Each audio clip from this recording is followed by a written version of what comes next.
In this module, we'll be looking into the basic hardware and software requirements that we'll be needing throughout this course. So the very first thing that you will need is a wireless router. Basically, this router is what we'll be using throughout our testing activities. So in order to perform all the hacks that you will be doing, you will need a test wireless router. The second thing that you will need is a Kali Linux machine. Kali Linux is basically used for hacking purposes because it has pre-installed hacking tools, so it becomes very easy to use. The third thing that you will need is a laptop with a packet injection capabilities. However, if you do not have a laptop with packet injection, you can even buy an external wireless adapter and it will work just fine. You can even use a desktop along with an external wireless adapter and it's just fine. There is no such requirement of laptop. So if we look into each requirement individually, I'll be using Cisco E900 Wi-Fi router for our testing purposes throughout this course. It costs $40. However, you can even get a cheap $15 Wi-Fi router and it will do just fine. I'll be using a Asus K55EM laptop which has a 3rd generation i7 and a 8 GB RAM with a 2 GB graphic card. However, this fast laptop is not necessary. You will do just fine even with a 4 GB RAM desktop or a laptop machine. For this course, I'll be using Kali Linux in a virtual environment. So you can use either VMware or VirtualBox to run your Kali Linux machine. We'll be discussing about this in upcoming modules. And obviously Kali Linux machine, this is what we'll be using for all our hacking purposes.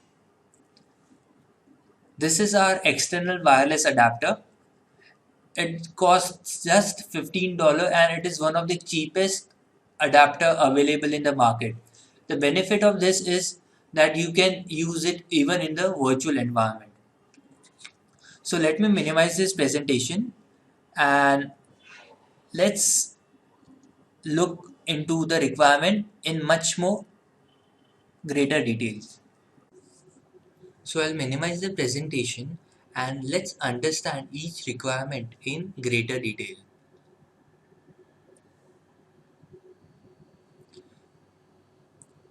So one of the requirements is VMware or VirtualBox. So basically what a virtualization allows us to do is it allows us to run multiple operating system at once. So currently I have a Windows 8.1 machine installed and in order to run other machine simultaneously I need the virtualization software. So here you can see I'm running my Linux machine along with Windows machine together. And this is the reason why we need virtualization software. Now there are two main virtualization software available which are VMware and VirtualBox. VMware has greater features, however it is a paid one. VirtualBox on the other hand does the job, however it is free. So depending on which version you want to use, it is fine. However, in the practical labs, I'll be using VMware.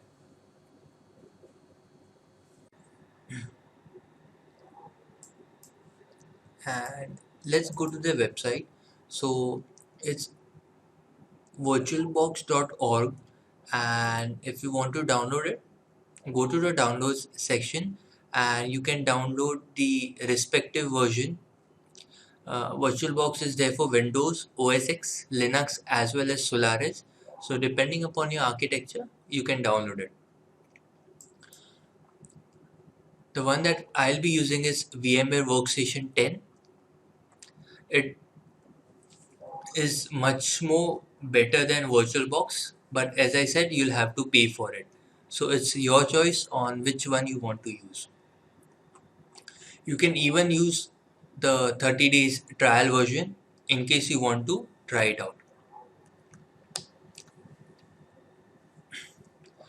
Now, as far as wireless adapter is concerned, I'll be using the TP-Link version.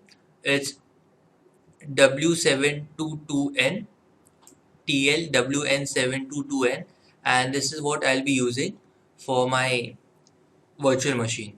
Now, many people ask, why do we need a wireless USB adapter? So, let me give you a simple example for this. I'll enable my Wi-Fi.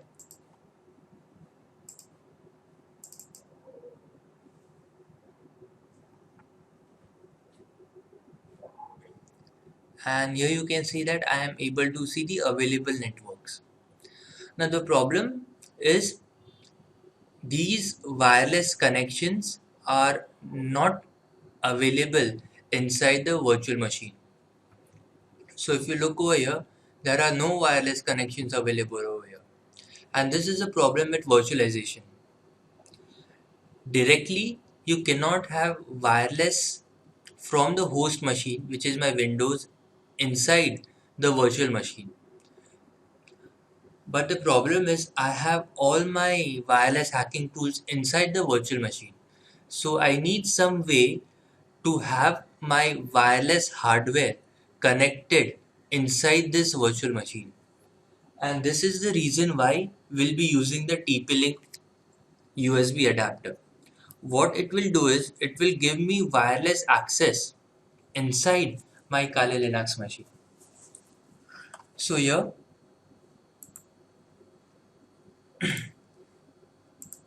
what I'll do is here you can see that there are no wireless connection over here, and what I'll do is I'll attach my TP-Link adapter,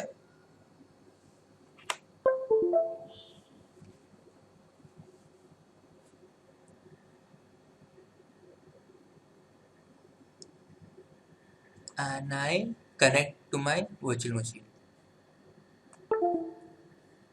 Okay, I'll verify it once with ls USB command,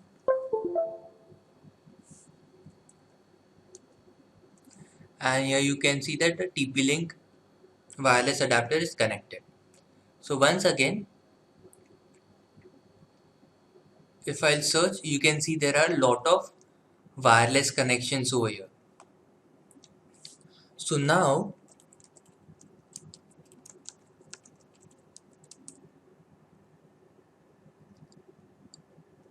when I'll run various commands related to wireless activities, you can see that they are executing dynamically. Without the TP-Link router, this thing is not possible. So throughout the lab, we'll be using my TP-Link router to perform various kind of practical sessions.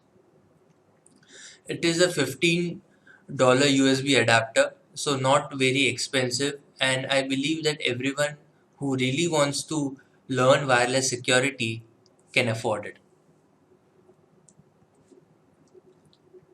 I'll come out of my VMware and let's look at our last requirement, which is the Kali Linux machine. So the website is kali.org/downloads, and there are two versions available. One is the Kali Linux 64-bit 1.0.9a and one is the 32-bit 1.0.9a. I have not really tried things with 1.0.9 alpha version. I'll be using the 1.0.6 version throughout the practicals. And the last thing I wanted to show you is this Cisco LinkSig router that I'll be using throughout the practical. It costs around rupees 2350. However, even if you buy a 800 rupees wireless router, it is well and fine. So I hope you'll get your practical lab ready and we'll continue for our next lecture. In the last module, we had seen how we can install Kali Linux machine. Now the first thing that I would recommend you to do is take a snapshot of your virtual machine. So you can take a snapshot from here. You can select VM and take a new snapshot. And when you click on it, you'll have to name the snapshot. One of the best features of virtual machine is snapshotting. So what basically it allows you to do is, in case you mess up your whole Kali Linux machine, So instead of reinstalling the whole machine, you can directly click on the snapshot over here and you'll be back to the working condition of Kali Linux machine. Now, one of the problems inside the virtual machine is you do not get wireless connectivity. But this is the Wi-Fi hacking and security course, so we do need wireless connectivity inside this virtual machine. So in order to do this, we'll have to buy an additional hardware. It's called a wireless adapter, and for this course, we'll be using this TP-Link W722N based USB adapter. It costs just 700 rupees, so around $12. So I guess most of you will be able to afford it. Now, if you do not have $12, the other alternative to this is you can directly install Kali Linux inside your hard disk drive instead of installing inside virtual machine. Okay, so what I'll do is I have the USB adapter. I'll plug it inside my laptop.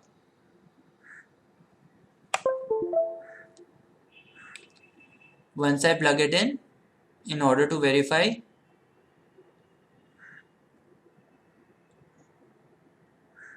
okay, in order to verify, you can either see a new icon over here.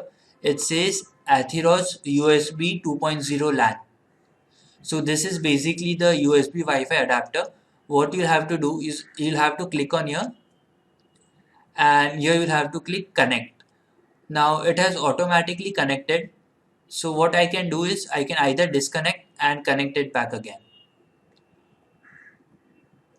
So now if I try to look over here, it is showing me the wireless connections, and this is all about the connecting wireless adapter. Now in case for you, if you do not see wireless adapter, you can either update your operating system using apt-get update and it will install the latest drivers. So most probably once you apt-get update your system, you will be able to see the wireless adapter over here. And last thing to verify is here you can run lsusb command and it will show you Atheros communication. So this is the wireless adapter for my machine that I am going to use. So this is the short video of how you can connect the external USB adapter to your Linux virtual machine. In the last modules, we learned how to install Kali Linux and connect our wireless adapter to our Kali Linux machine. So in order to verify if our adapter is properly connected, I'll just verify if it is able to detect wireless devices. Okay, so our next step is to understand the tools that we will be using related to wireless security throughout our series. So 802.11 wireless tools are the tools which will be used for Wi-Fi security and Wi-Fi hacking. Note, Kali Linux also has tools related to Bluetooth, RFID, software-defined radio and other things. But here you can see there are lots of tools available. However, we won't be able to go into each and every one because it will be a very long lecture if we go into each and every one of those tools. One of those tools that we'll be going through is AirCrackNG. It is not just one tool, it consists of 20 other tools within it. Right? It is a very broad scale of tools available. Then we'll be looking into Kismet, we'll be looking into MDK3, and most probably we'll also be looking into the Cowpatty. Anyways, so let's open our terminal, and I'm using green font. You can see I like green font much more better than that of white. So if you also want green font, you can go to edit, profile preferences, colors, and you can select green on black. By default it works white on black, but you can select green on black. Anyways, coming back to our module, if we look into the interfaces that are available right now, you can see I have WLAN 0 interface, which is basically used for wireless activities. But throughout a series, we won't be using WLAN 0 interface. So why is that? So let me give an example. I'll start Wireshark,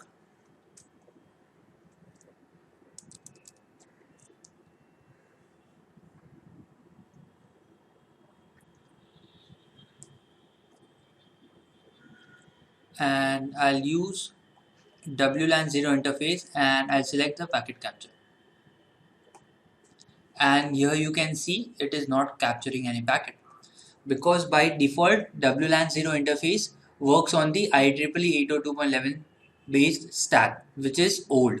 But nowadays there is a newer stack of MAC 802.11 which is supported by the latest kernel. One of the things that WLAN 0 won't allow us to do is it won't allow us to capture the traffic which is sent from other access points to other computers. It will only allow us to capture the traffic which is coming to our computer. But for wireless hacking and wireless security, we also have to capture traffic of other computers, maybe for analysis. Not illegally, but you'll have to take permission from others before you start to capture the packets. So in order to do this, what we'll do is we'll run a command called as airmon-ng. I'll press enter, and note it is showing you only one interface. So what I'll do, I'll run airmon-ng, I'll start WLAN 0. So what basically it will do is it will create a monitor mode with the interface mon0. So what mon0 allows us to do is it works on the MAC 802.11 stack, and it allows us to even capture traffic based on other interfaces. So let's see how it works. I'll run Wireshark again, and here there is a mon0 interface. I'll click on it and I'll click start. And here you can see suddenly there is a lot of amount of traffic. Within 4 to 5 seconds there are so many packets that have come, and this is the reason why we'll be using mon0 interface throughout our series. So if I run airmon-ng command again, you'll see there is a mon0 interface that has been up and running. Even if you can verify with the ifconfig command, and there is a mon0 interface over here.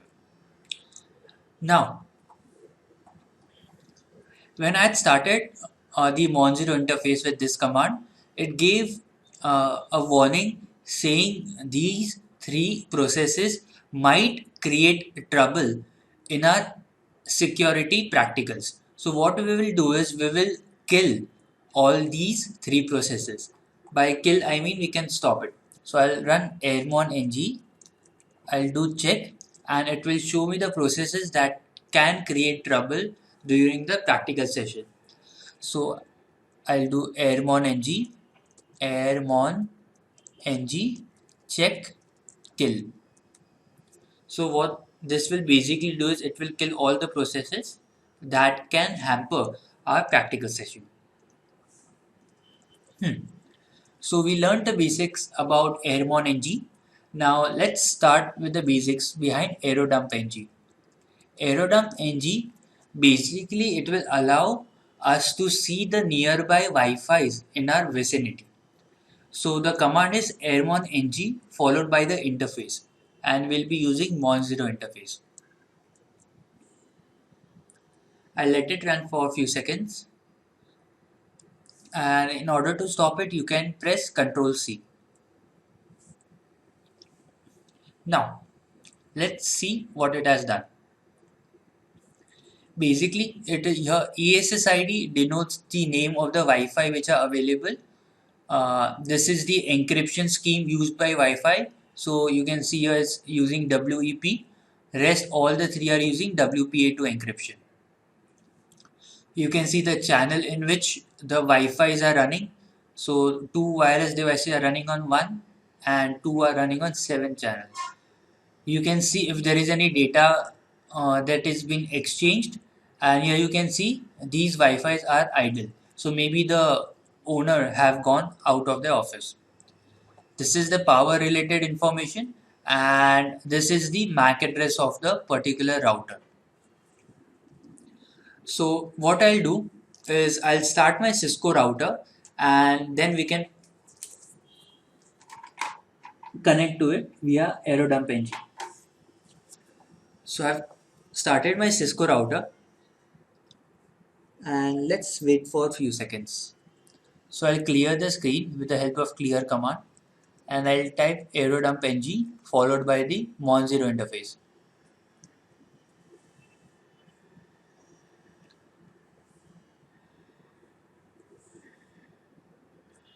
Let's wait for some time.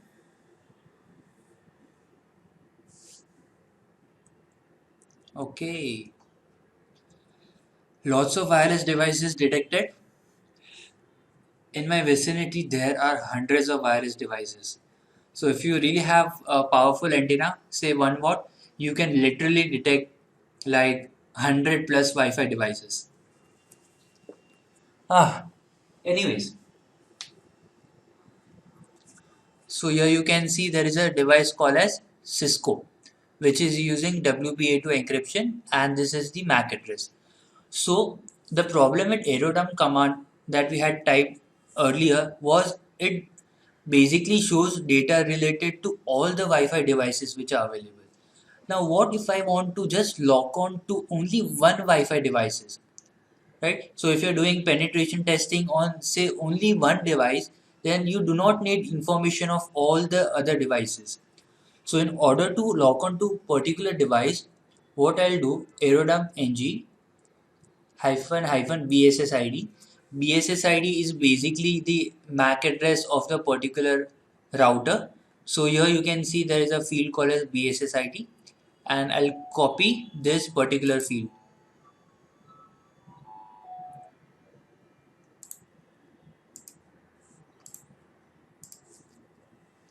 Followed by the channel number. It is running on channel 5, and followed by the interface name.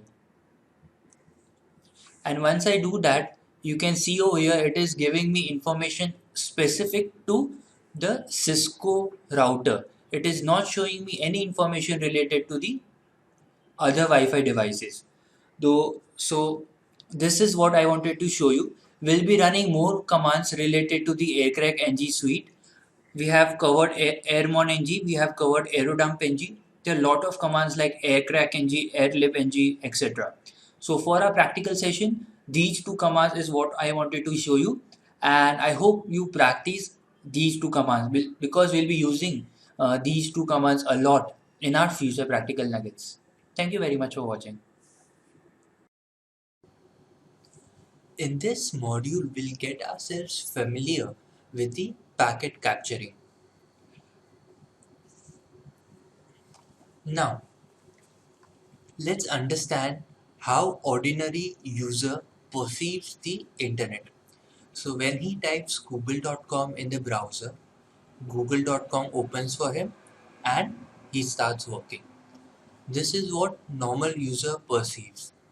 But if you look into the professional user, what he'll perceive is when he'll open google.com, first thing that will happen is the DNS query and response will be sent and received. After the IP address is found through DNS, TCP three-way handshake will take place. Once the TCP three-way handshake takes place, then the HTTP GET request is sent to the server, followed by the HTTP response.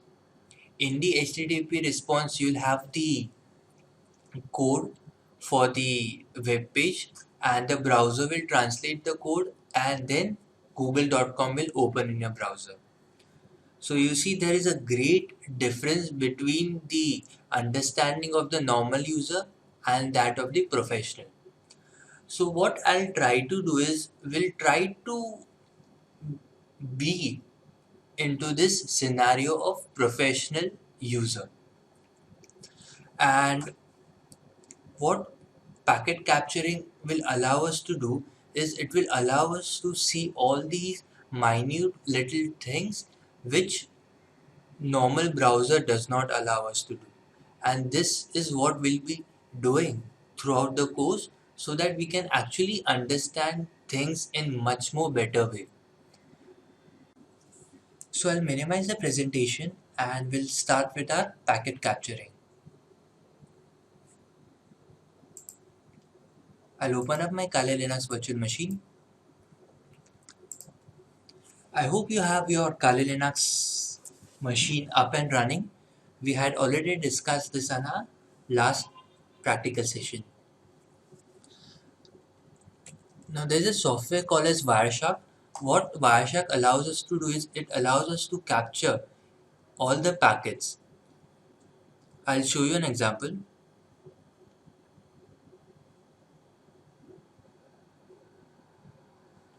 Let's say I ping google.com. I can see the reply, but this is not a detailed reply. Right? If you want to really see into the minute details, here you can see it is sending ping request followed by ping reply, and you can also see various TCP related information over here. So we are not going to worry about ping. We'll take our example that we had taken in our slide.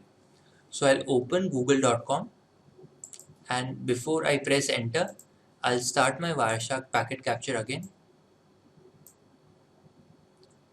and I'll open.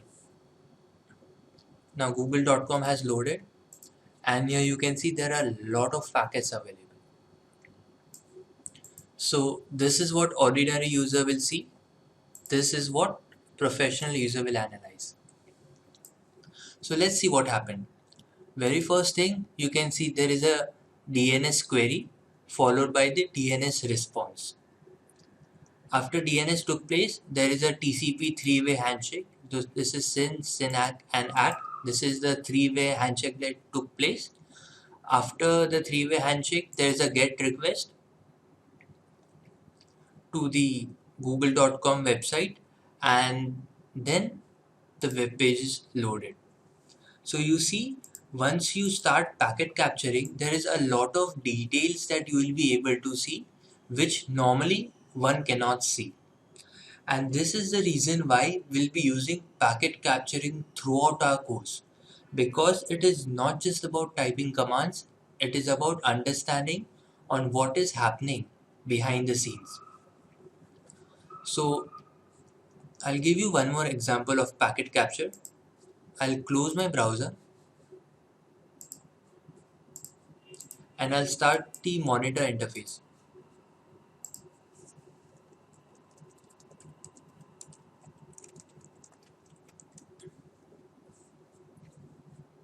Okay, so here you can see there are a lot of Wi-Fi clients available like Chetan, Harish, Ishan, etc.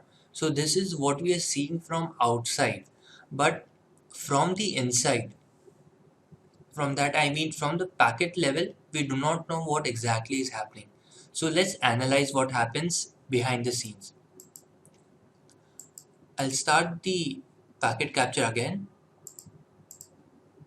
I'll select the Monzero interface. I think I'll have to restart my Wireshark.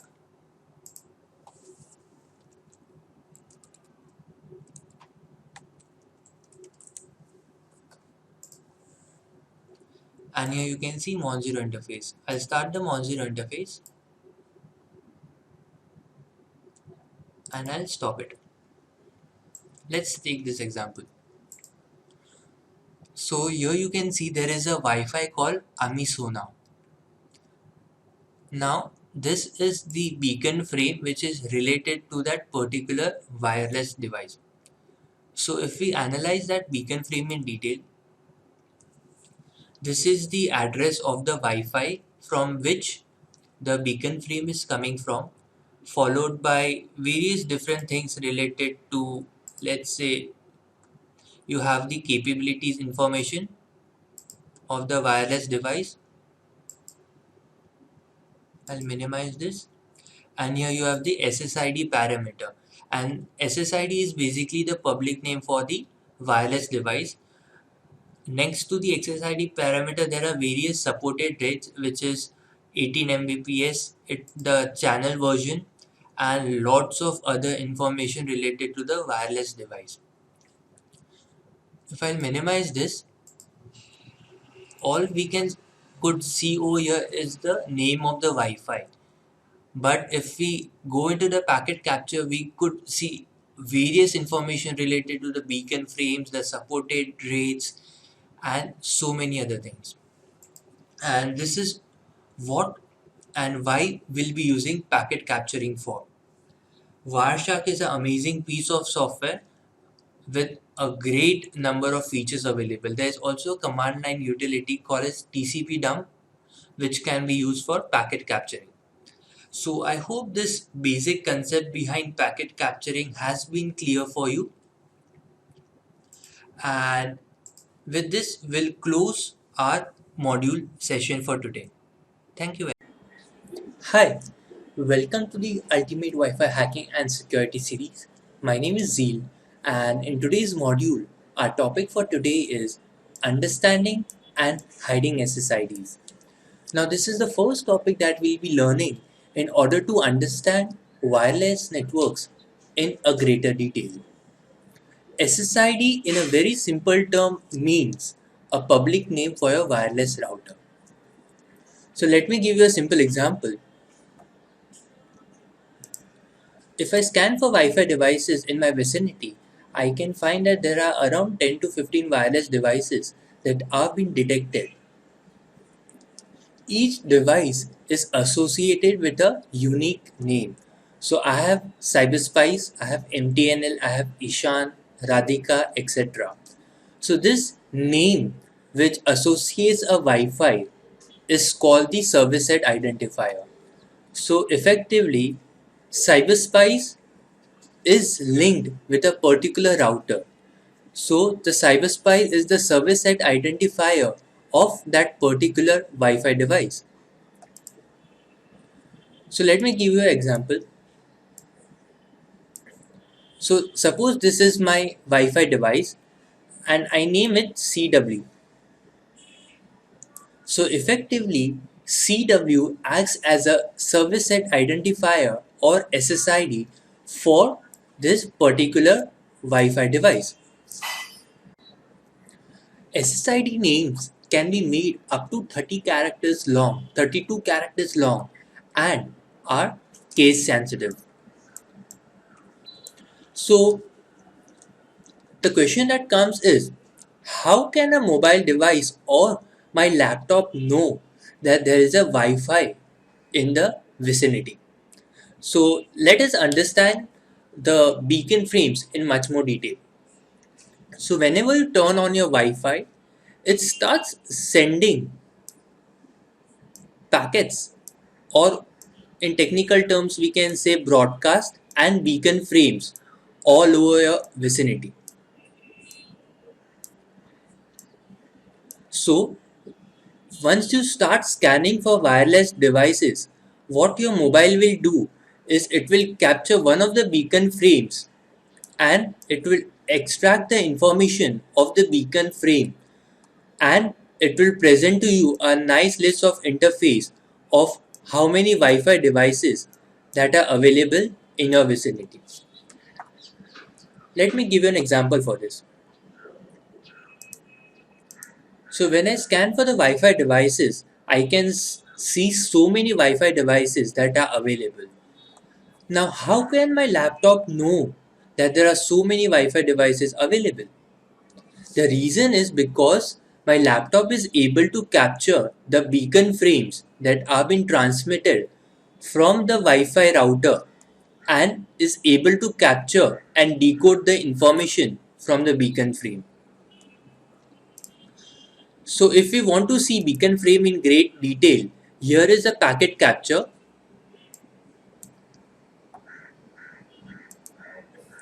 So the very first thing that you see in the packet capture is the SSID parameter.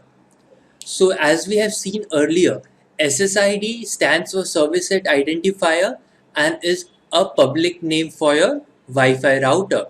So here it says SSID is Margarite dash PSK. The tag length is 13. That means there are total 13 characters that are available. Here we have the extended support rates, which is up to 54 Mbps, and supported rates is 18 Mbps. So effectively, this is a 802.11b network. So we'll be understanding the wireless protocols in the later chapters, but just remember that we are able to find the SSID parameter along with the tag length and the name of the SSIDs. Your laptop will decode this information and will present to you in a nice little interface over here, because if it would have presented you in such type of interface, most of you would have got confused. So coming back to the topic, we now understand how the beacon frames work. So let me ask you a simple question. So let's say this is the area of vicinity where your Wi-Fi device is able to send the beacon frames. Now what will happen if I have a laptop over here, right? I know my drawing is awesome. What will happen if I have a laptop over here and the beacon frames are not able to reach here? Well, the answer to this is simple. Your laptop won't be able to detect the Wi-Fi network. So if it wants to see or connect to the Wi-Fi network, it has to come in the area where the beacon frames are being transmitted. Otherwise, we can say that the Wi-Fi is way out of our reach, or the Wi-Fi signal are not reaching our house or our area. So let's move to the next topic. So I'll erase all these things. Okay. So SSID can be divided into two modes. First is the broadcast mode and second is the hidden mode. So broadcast mode is what we had discussed earlier. So whenever you start your Wi-Fi device, it will start sending the beacon frames all over the area.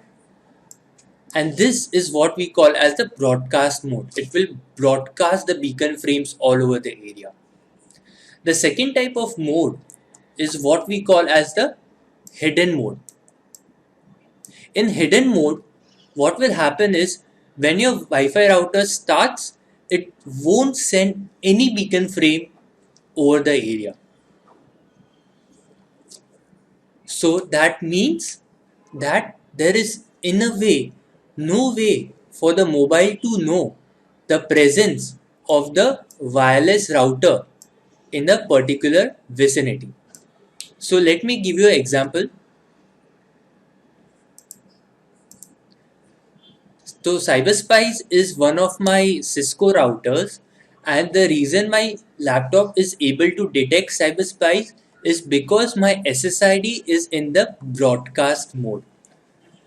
As SSID is in the broadcast mode, my laptop is able to capture the beacon frames from the SSID. Now what will happen if my router is in the hidden mode? In hidden mode, as we have learned, it will not send any beacon frames over the area. So let us find out what will happen if we turn a router into the hidden SSID mode. So I'll connect to my Wi-Fi interface. This is the admin panel for my Cisco router that I use for testing. I'll go to the wireless tab, and here you can see the SSID for this router is CyberSpice, and the SSID broadcast mode is enabled. This means that my Wi-Fi is actively broadcasting the beacon frames all over the network. And this is the reason why we are able to find cyberspice over here. Now what will happen if I turn off the SSID broadcast mode? The simple answer to this is, once I turn off, the list of cyberspies will go away from here. So let us try it out. I'll save the settings, and the settings has been successfully saved. So SSID broadcast has been disabled. So I'll try to scan for the Wi-Fi, and here you can see I cannot find my cyberspice Wi-Fi. Although it is there, right? I can actively browse it, right? It's working, but when I scan for it, it is not showing. So let us turn it back on so it starts broadcasting the beacon frames.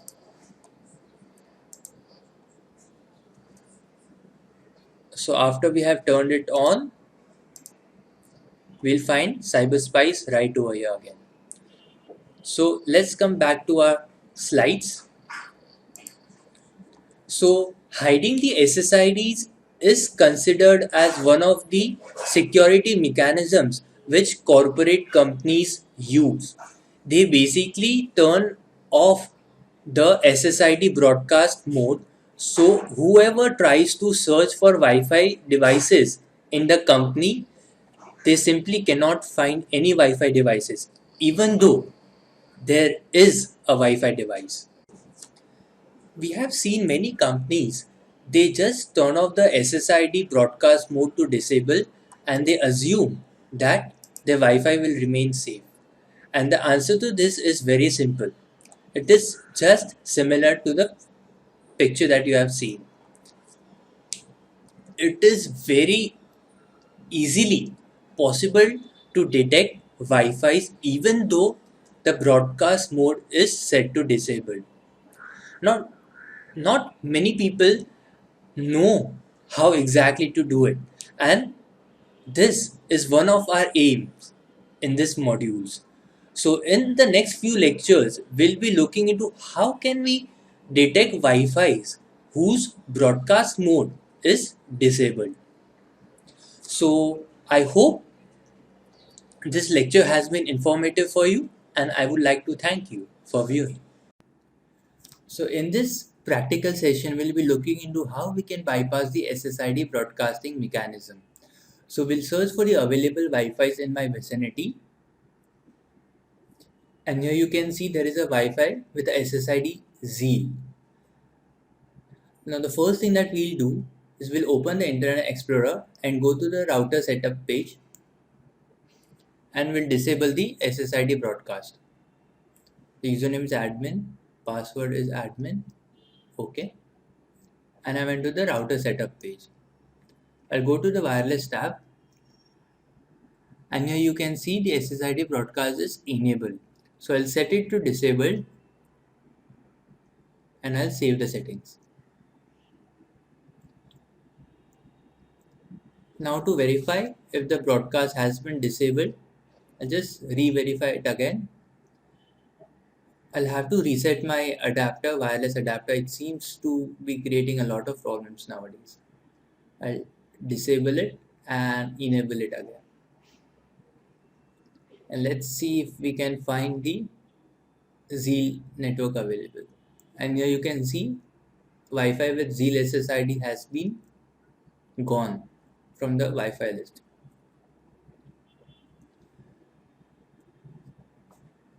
Now we are up with the basic settings. It's now time to start the Kali Linux machine to see how we can bypass the SSID broadcasting.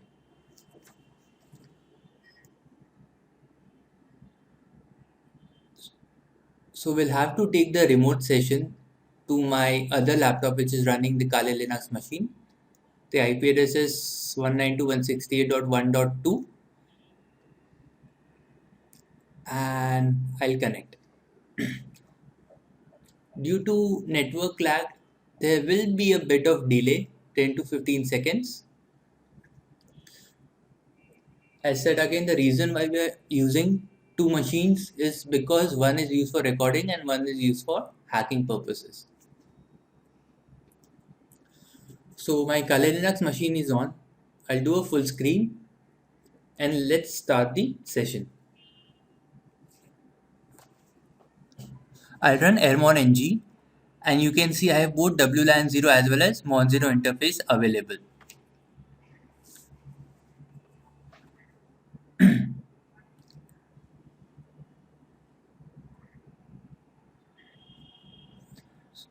So I'll start with Aerodump NG to see what are the Wi-Fi's which are available in the vicinity.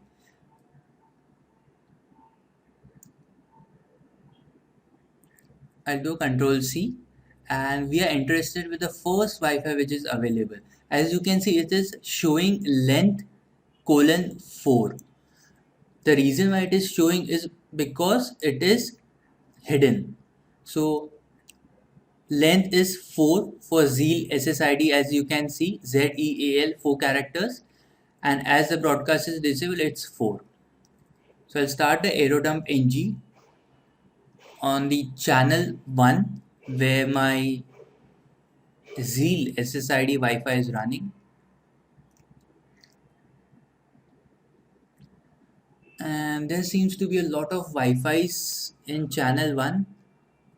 So I guess we'll tune in with the specific Wi-Fi. In my vicinity, there are a lot of Wi-Fi's available. A lot. Well, good for me, right? So I'll run Aerodump NG and log on to a specific Wi-Fi. So it has a BSS ID of 48 dash dash dash dash. I'll copy it and paste it.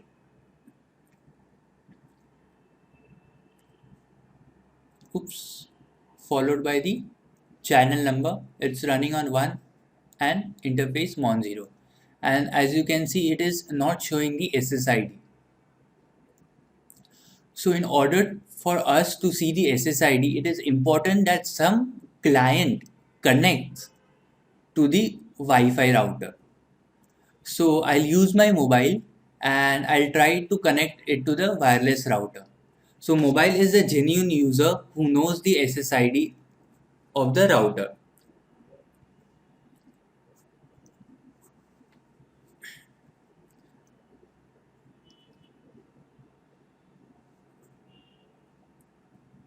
In order to see the SSID, it is important for some genuine user to connect to it. Otherwise, it becomes difficult to find the SSID. I'll try connecting to the router. And as you can see, as soon as my mobile with this MAC address got connected to the router, the SSID field changed from length is equal to 4 to Zeal. And this is what we were looking for.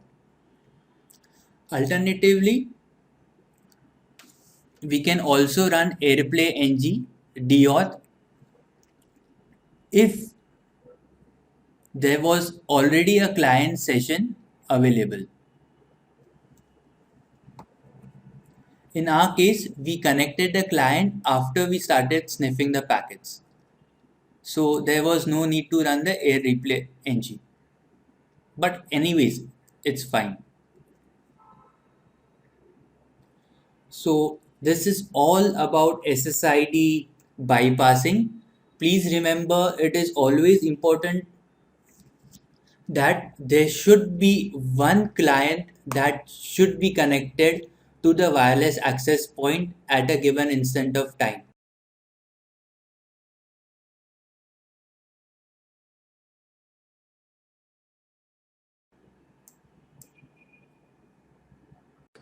Hi, my name is Zeal and welcome to the Ultimate Wi-Fi Hacking and Security series.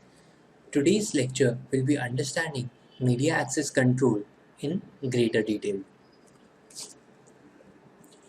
Now we have been doing penetration testing in many of the corporate companies, and one of the things that we have found is almost all of them had applied MAC filtering on their wireless networks. Now, many of the companies believe that MAC filtering is a secure way to protect their Wi-Fi from hackers. However, in reality, it is not. However, there is a better option of some security rather than no security. In order to understand MAC in greater detail, let's take a simple example. Suppose user A and user B wants to communicate and each of them has a mobile phone. So the simplest way for communication is by simply calling to the number of your friend that you want to call to. So in order for that condition to get fulfilled, there are two prerequisites. The first is each of those mobile phones should have a SIM card, and each SIM card should have a unique number associated with it. Two mobile phones with two SIM cards cannot have a same number.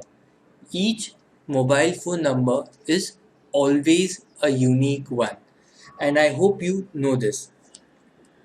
This is similar to how communication between two computers takes place.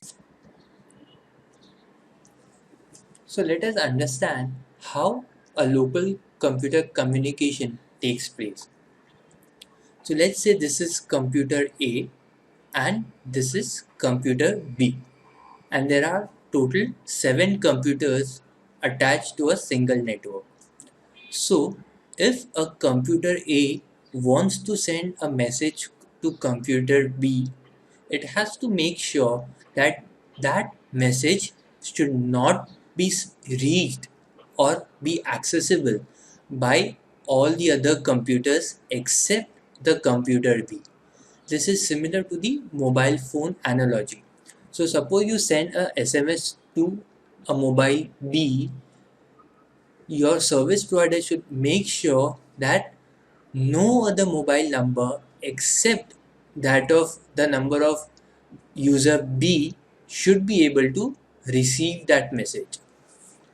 So, in order to make sure that the message is being communicated to the right computer, there is a mobile number which is associated with each computer, and that mobile number is unique to each computer. And this mobile number is what we call as the MAC address. Now, MAC address is a unique 12-digit address, and it is unique to all the computers in the world. So let us understand the general format of MAC addresses. So MAC addresses generally consists of 12-digit hexadecimal number. The format is generally MM, MM, MM followed by SS, SS and SS. Now the first 6 digit, which is MM, is reserved for the company's manufacturer number. So let's take an example. So this is the example of a MAC address of a particular computer. So here the first 3 spaces, which is 00, A0 and C9, corresponds to the 3 mm. Now this is a unique manufacturer number.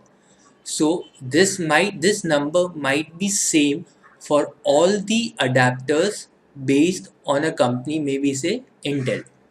So if the adapter is designed by another company, let's say for example Realtek, then the mm portion will change.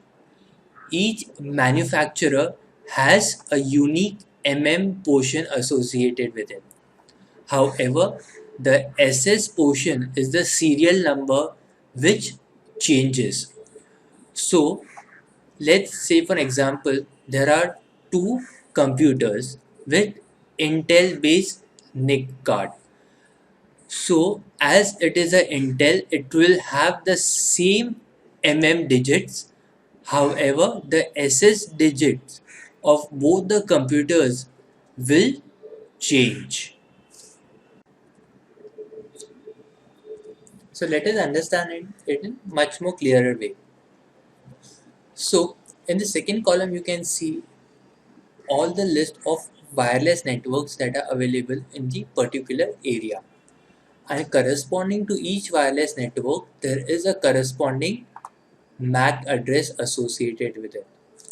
Always remember, each computer, laptop, tablet, mobile phone, even wireless router has a unique MAC address associated with it. So let us consider an example of the first three ING based wireless network. Now if we look into the MAC address portion associated with the first three Wi-Fi network, we see that there is a common portion, that is 5C, 50 and 15 is same for all the three Wi-Fi network.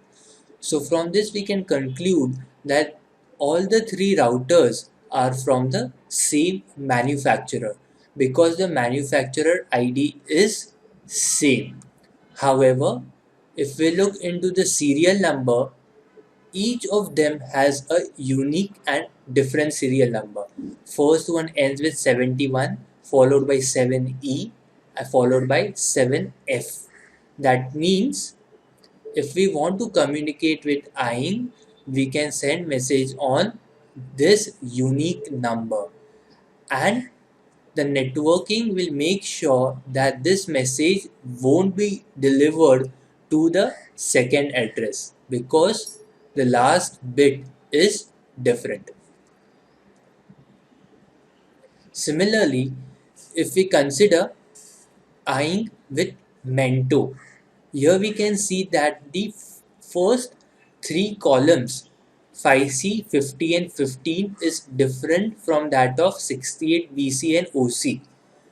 That means these two Wi-Fi networks are designed from different manufacturers, and that is why they have a different portion associated with it.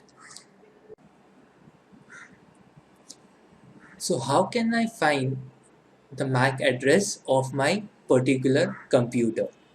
So before we do that, let's understand and dig bit more into this picture. So here you can see I have a wireless LAN adapter. The manufacturer is Atheros, and there is a unique portion associated with it. Now if you would have a wireless card with same manufacturer, you will have similar portion. However, the SS portion will be different. Similarly, there is a different company called Realtek, and if you look into the portion of the Realtek manufacturer, it is different from that of Qualcomm. So let us see how we can find our MAC address of our own computer. So I'll minimize the slide, go to run, type in CMD, you'll find a command prompt and type ipconfig /all, and you will be presented with a big list. Now I'm not going to scroll throughout the list, but here you can see I have a VMware virtual Ethernet adapter, and corresponding to this there is a section called as physical address, and there is a unique address associated with it, and this is what we can call it as MAC address. This address is unique to each computer. That means the same address which I have, you will not have the same one. So let us come back to our slides. So I hope you have understood the basics of why MAC addresses are used. As I said earlier also, most of the companies who are using Wi-Fi in their premises, they use MAC based control list to protect their Wi-Fi networks. Now, in order to understand why there is a MAC based filtering, let's take a simple example of mobile phone again. So let's say I am a user A and I have a friend called user B. Now user B is calling me repeatedly on my mobile phone and I'm really upset with it. Now I do not want to pick up the call of that user B. So what will I do? I'll simply install an application that will block the number of user B. So whenever user B will try to call me, the application will automatically block the call. And it is as simple as that. Similar analogy is used as far as Wi-Fi security is concerned. So let us understand this example. So I have 6 different computers. Each computer has a unique MAC address associated with it. Now, take for example a university campus. So you have a school and school has the Wi-Fi router. And everyone, by that I mean each student as well as teachers, knows the password of that wireless router. So the first 3 computers are that of teachers and the next 3 computers are that of students. So as a wireless administrator, how can I block students from accessing my Wi-Fi even though they know my Wi-Fi's password, right? So that means even though student knows my Wi-Fi password, still they should not be able to connect to my Wi-Fi. And this is exactly where MAC based filtering is used. So what happens is in MAC based filtering is I'll tell my router that any device with this and this MAC address tries to connect to my Wi-Fi router, even though the password is right, block them. So, in simply any computer with the following 3 MAC addresses tries to connect to my Wi-Fi router, even with the right password, they won't be able to connect. I hope you got this simple analogy and we'll do this in practicals. So in this practical session, we'll be looking into how we can bypass the MAC based filtering which is applied to a particular router. So here is a scenario of the MAC filtering. We have a router. The router has a MAC filtering applied to it and it only allows device with the following MAC address to connect in. Basically this is the MAC address of my mobile machine. Now we know the password of the router, but we cannot connect via Kali Linux machine because the MAC address is not same. So let's start our Kali Linux machine and let's see on how we can bypass the MAC based filtering. I'll write a default credentials for the access point, my password and my access point SSID.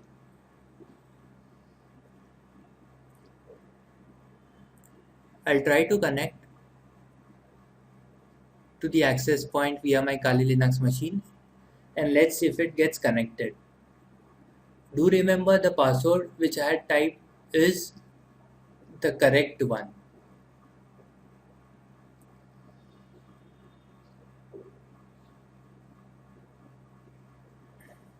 And here you can see that it is still trying to connect. I just verify the key and it seems correct. I'll try to reconnect again and it doesn't allow me to connect it because of the MAC filter which is applied. So let's try to launch our simple attack to bypass the MAC based filtering.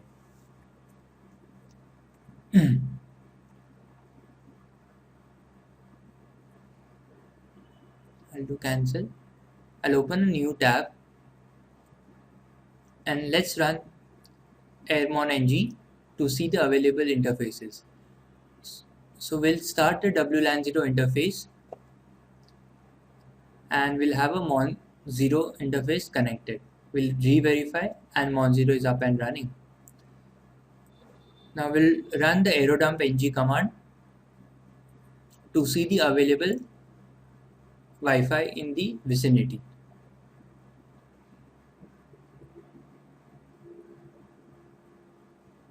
I'll Control C it.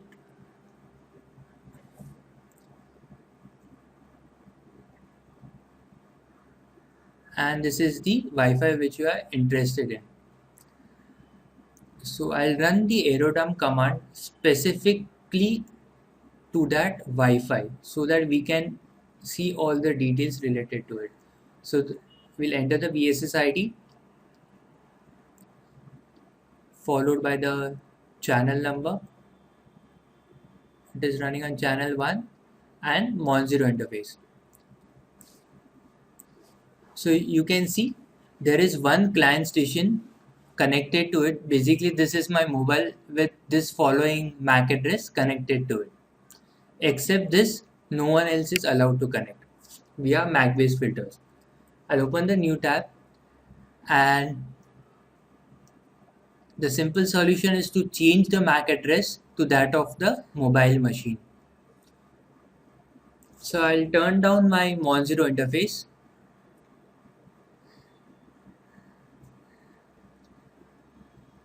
Because whenever you try to change a MAC address, you'll have to turn down that particular interface. I'll run a command called as MAC changer and I'll copy the MAC address of my mobile client and I'll paste it in.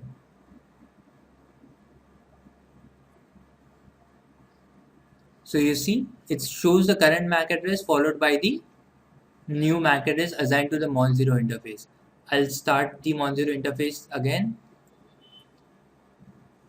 and I'll try to reconnect.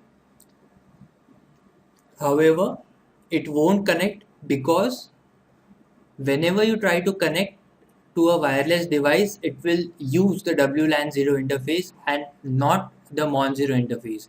I've seen a lot of people do this mistake trying to work with Mon 0. However, in reality, WLAN 0 works.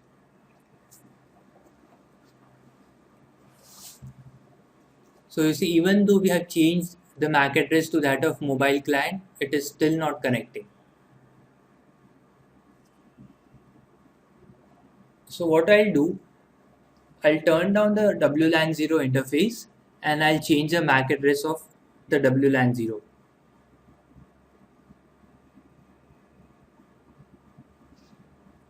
So we'll use MAC changer again and instead of Mon 0 we'll use WLAN 0.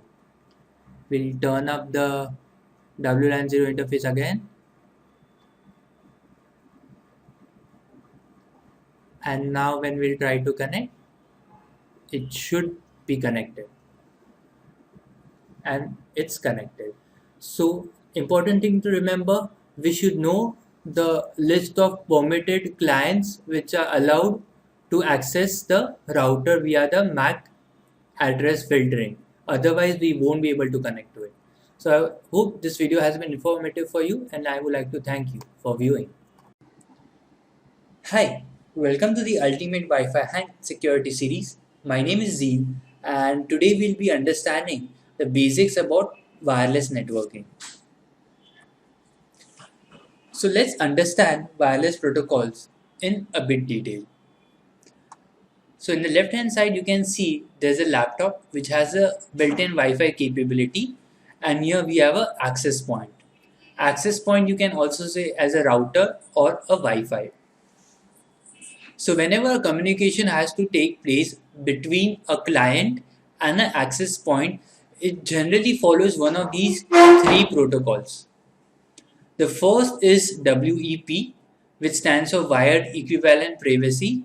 It uses the RC4 based encryption. Then you have a WPA, which uses RC4 along with TKIP and the third one is WPA2, which uses AES based encryption. WEP was initiated in the year 1999. However, within a year, WEP protocol was cracked. So it becomes very easy to hack Wi-Fi which are based on WEP protocols. And we'll be looking this into the later chapters. So later WPA was initiated, which uses RC4 along with TKIP. When AES was launched and it was considered as very secure, then WPA2 was initiated, which uses AES algorithm for encryption. So for a given Wi-Fi, you will generally find WEP, WPA and WPA2 based protocols. Do remember, any Wi-Fi using WEP can be hacked easily within 20 to 30 minutes maximum.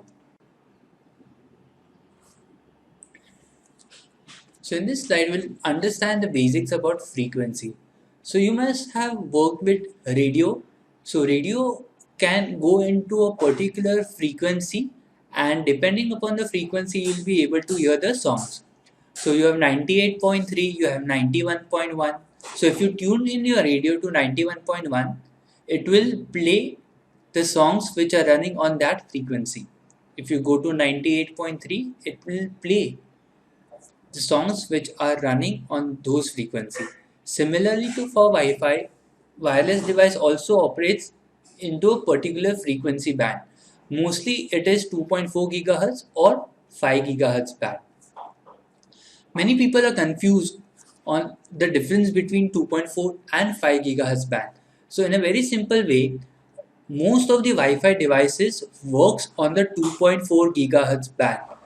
And that is the reason you can find that interference level is very high in the 2.4 GHz band. So if you want a Wi-Fi or if you want minimal interference, you'll have to switch to the 5 GHz band. The disadvantage of 5 GHz band is the overall range is very less. However, for 2.4 GHz, the range is very high. The available bandwidth for 2.4 GHz is less. However, for 5 GHz, it is more than double of 2.4. So in short, if speed is your top priority, then 5 GHz band is the better option for you. However, if you want a very long Wi-Fi range, then probably you'll have to work around with the 2.4 GHz band.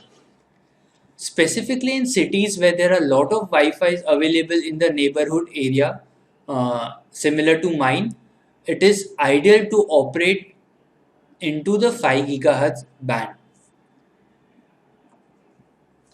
Along with the frequency, Wi-Fi devices operates at a particular channel at an instant of time. So you have 1 to 14 channel. Depending upon your country, you are allowed to access or broadcast into one of the particular channels.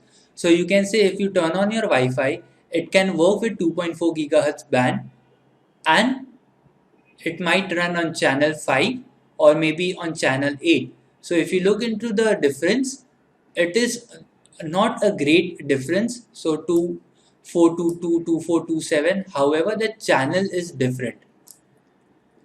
Each Wi-Fi can operate into a particular channel at a particular instant of time. We'll look into this in a greater detail when we'll perform the practical at a later stages. So let's analyze the things that we have learned in this presentation. So I'll minimize the PowerPoint presentation, and there is a software called as Acrylic Wi-Fi. You can download the trial version from the internet, and it basically gives you detailed information related to the Wi-Fi connections available in your area. So here you can see there are so many Wi-Fis available near my vicinity.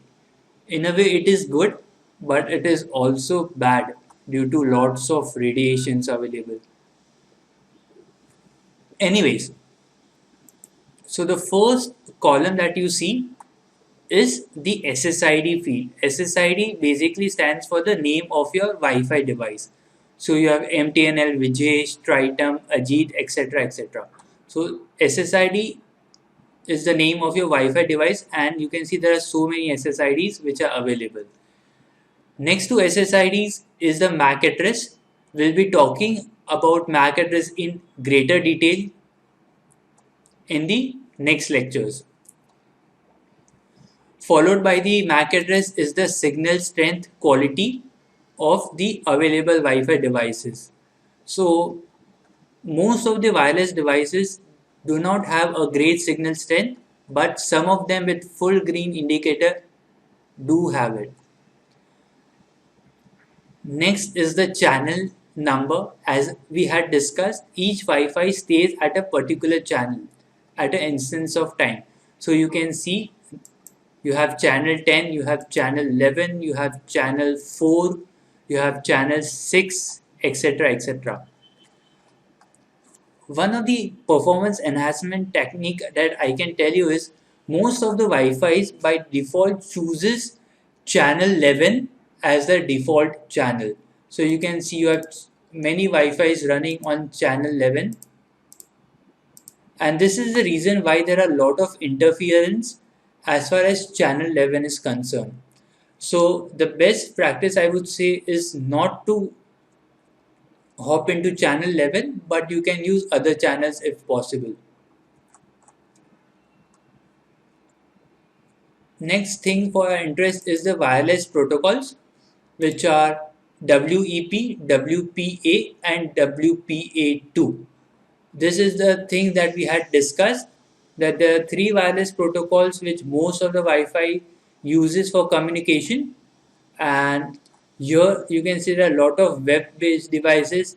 There are few WPA, and most of the others are following the WPA2, which is the recent protocols. Next to it is the vendor ID, and then you have the last seen status. Going to the other tab, here you can see there are a lot of packets that have been transmitted.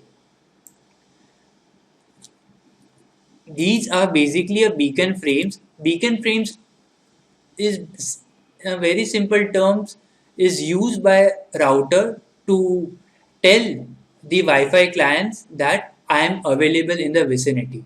So suppose if I start my Cisco router, so Cisco router will start sending beacon frames all over the area saying that hi, I am Cisco router and I am available. If you have the right password, please connect back to me. Similarly, you can see a lot of routers are sending the beacon frames all over the network.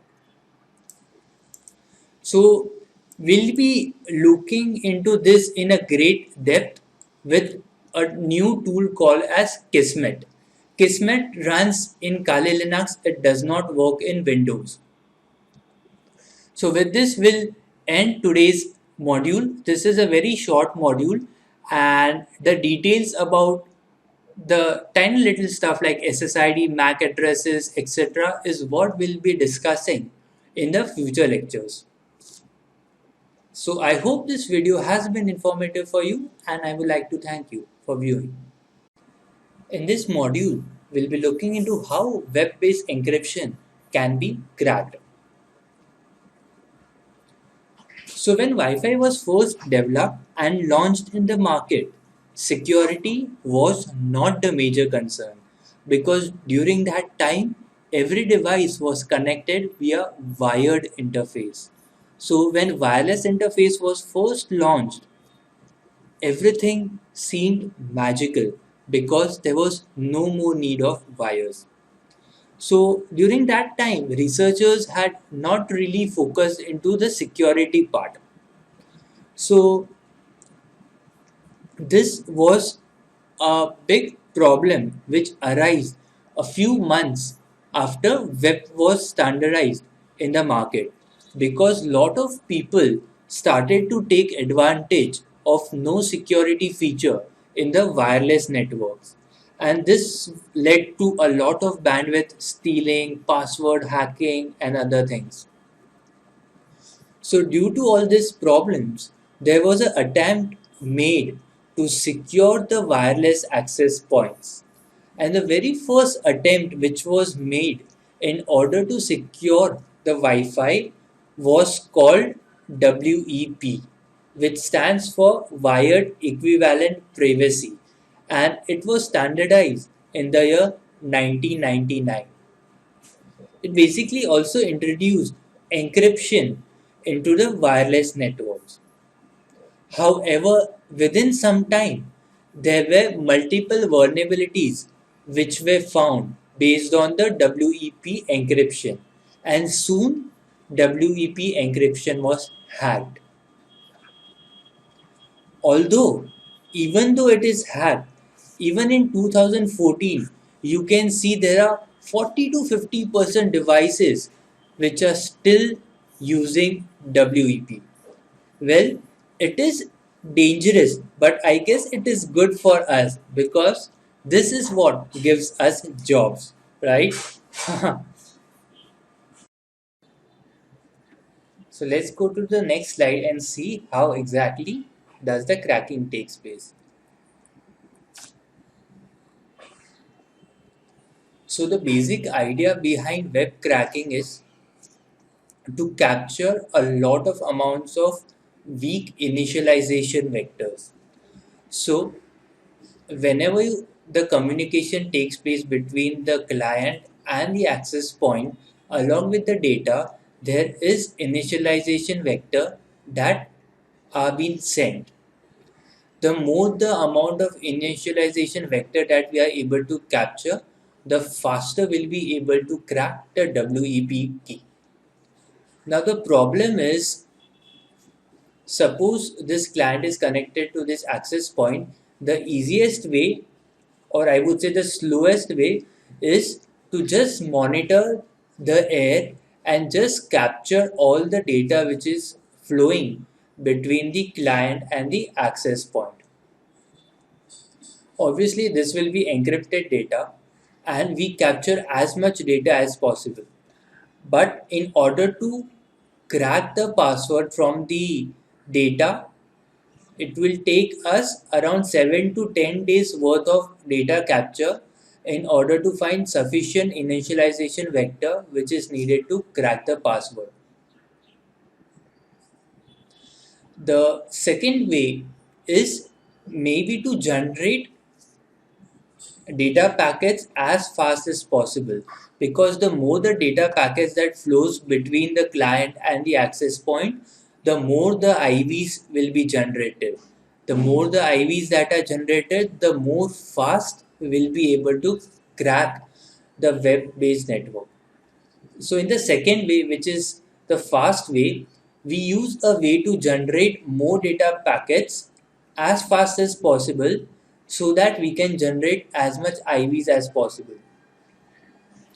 And the way to do is to capture a ARP based request packet. ARP based request packet generally are generated when a newly created client tries to connect to a access point. So when a client connects to the access point, it sends the ARP request. And in correspond to the ARP request, there is a ARP response which is sent from the access point to the laptop. If we are able to capture that ARP request which is been sent from the victim to the access point, then it will be very much easier for us to generate a lot of data packets, because every time a client generates a ARP request, there is always a ARP response which is generated from the access point back to the client. So suppose we capture a ARP request, we'll send the ARP request 1000 times to the access point, and access point will reply to us 1000 times as a ARP reply. So this is the basic idea behind the web cracking.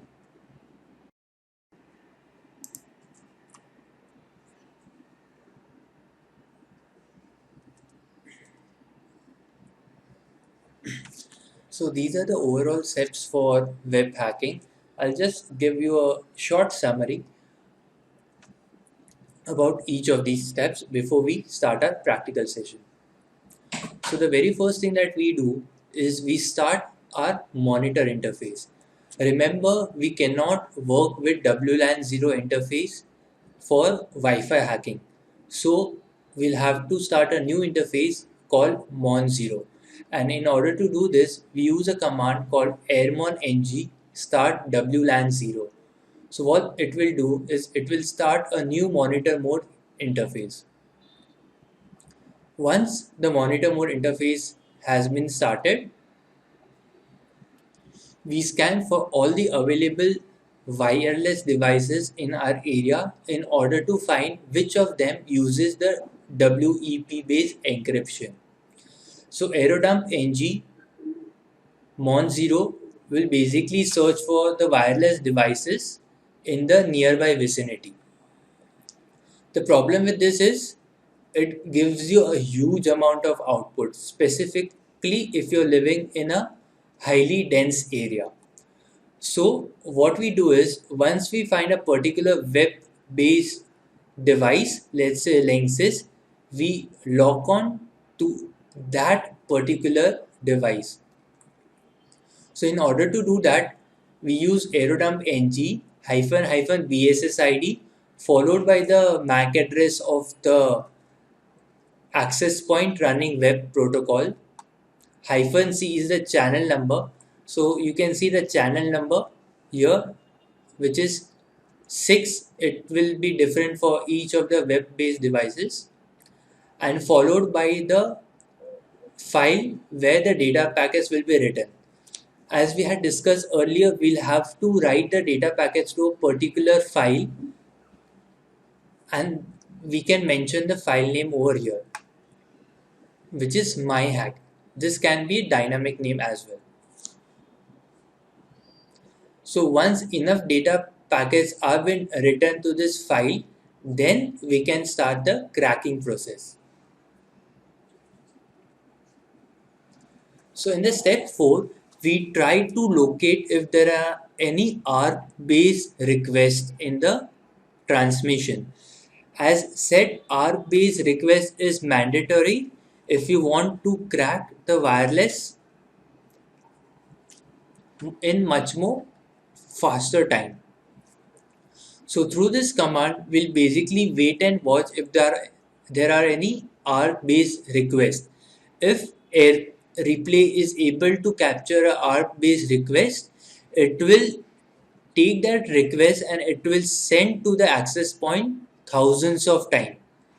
So corresponding to the 1000 time ARP request to the access point, the AP will give you a ARP reply 1000 times.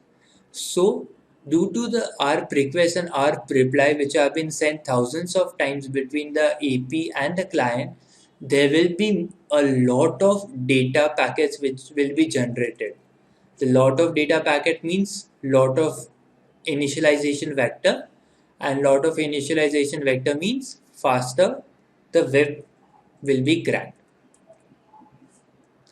So in case client is already connected, that means we need client to reconnect in order to generate a ARP request. So what we'll do is we'll deauthenticate the client so that the client authenticates to the access point again, and once client authenticates, we'll get the ARP request packet that we are waiting for. And once we get the ARP request packet, we'll just wait for 2 to 3 minutes, and then we'll run the aircorrect command on the my-hack.cap file which we had initially mentioned. So this is all about web cracking. In next module, we'll be looking into the practical session where we'll be actually cracking the web-based router. So I hope you have learned something from this module, and I would like to thank you for viewing. In this video, we'll learn how web-based encryption can be cracked. So we'll start our terminal, and the first thing that we'll do is we'll disable the network manager that is running. So we'll type /etc/init.d/network manager stop. And here you can see the icon which was there on the top right has gone away. Now we can start our main practicals. So we'll run airmon-ng to see the available wireless interface, and here you can see WLAN 0 available. Our practical will run on Mon0 interface. So we'll do airmon-ng start WLAN 0, and now you'll be able to find that the monitor mode has been enabled. So let's verify it once again, and the Mon0 interface has started. So let's run aerodump command and see which Wi-Fi's are available in the vicinity.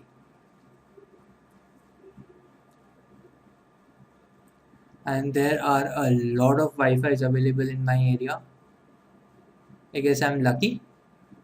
Unlucky because of lot of radiations around. So let's see the encryption schemes which are used.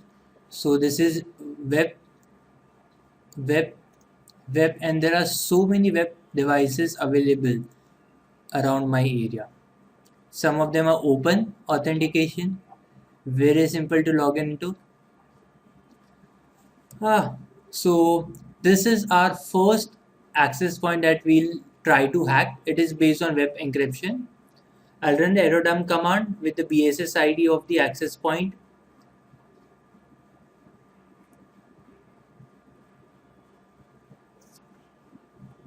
Followed by the channel number and the Mon0 interface. I'll write it in the file. Always remember, we'll have to save the packets in a particular file before we start hacking. So all these beacon frames and data packets that you are able to see will be written. This is the client station and this is the BSS ID of the router available. I'll open a new tab.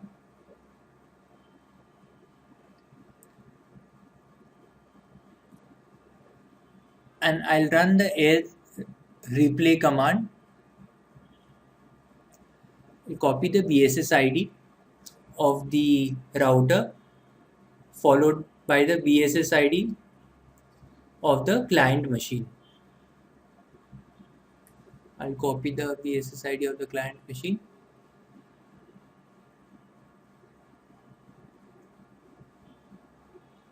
Followed by the Mon0 interface. So basically what it will do, it will try to read the ARP request packets from all the available data by sniffing all the packets. ARP request packet, as we had discussed, are the fixed sized packet. So we'll open a new tab and we'll run the deauthentication command. Deauth the BSS ID of all the client of the router.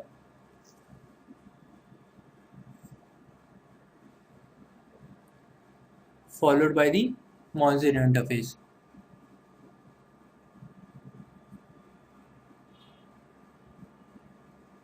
So basically it is trying to deauthenticate the client, because once client reauthenticates, it will send the ARP request packet.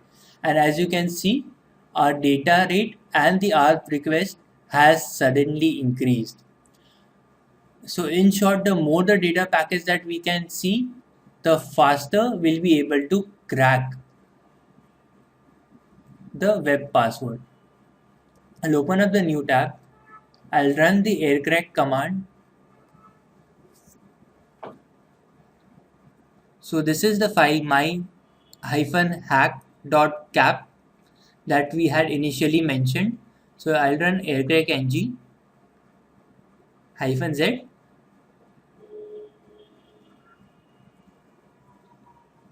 followed by the name of the file, and the ending will be .cap. And as you can see, it got hacked, and this is so simple to hack into.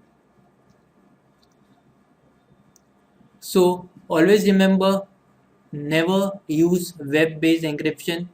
Always try to use WPA2 PSK, or better would be the enterprise version of. In this module, we'll be talking about the basics of WPA and WPA2 hacking. So as we know, in the year 1999, web was implemented in the market, and within some time, web was broken. So any router which was implementing web could be easily hacked within 5 to 10 minutes. So IEEE decided to build much more robust and stronger standard. However, if they would have built a very strong standard, then hardware changes were required.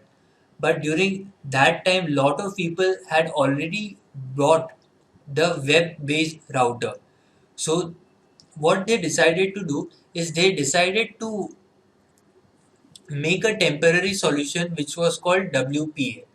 One of the advantages of WPA was hardware change was not required. However, disadvantages, it is not very secure. WPA stands for Wi-Fi Protected Access, and it was built on top of web. However, it used TKIP along with the RC4. So the people who were using web-based routers, they just had to upgrade their firmware and they would have got WPA. So WPA is still not hacked, but there are a lot of attacks which are targeting WPA nowadays.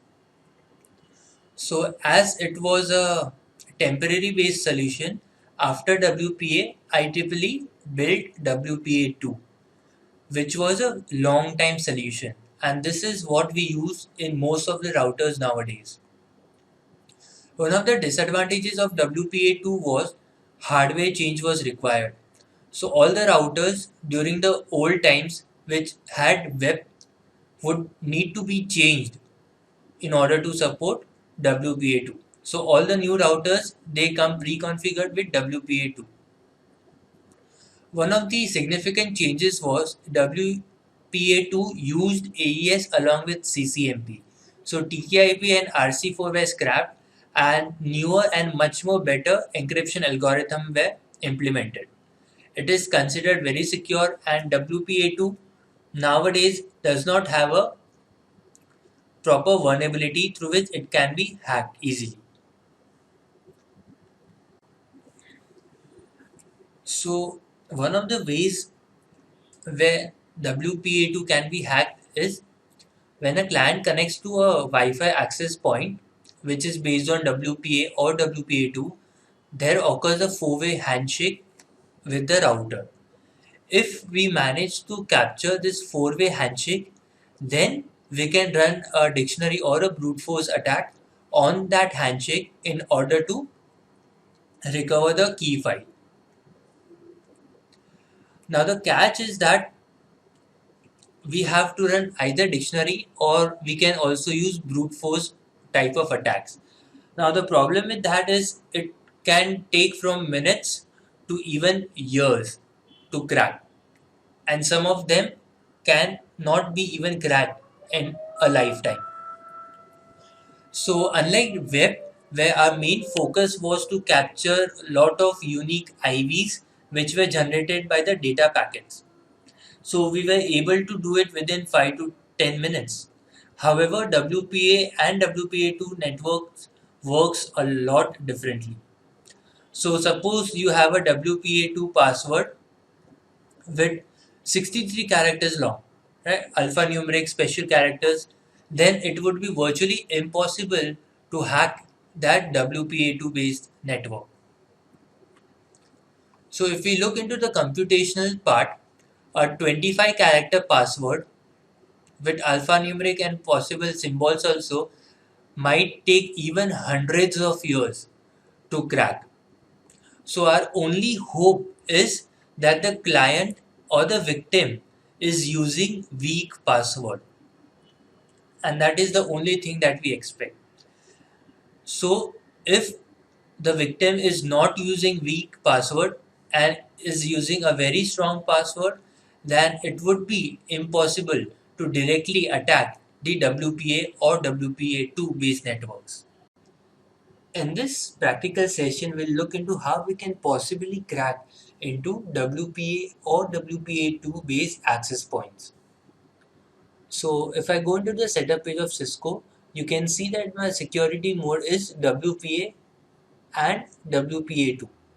I'm not using WEP, I'm using WPA or WPA2. So let's go to our favorite Kali Linux machine, and here you can see the network management manager is on. So the first thing that I'll do is I'll disable it. Already network manager seems to be creating a lot of problem with the Aircrack NG suite. Okay, I'll start my wireless interface Mon0.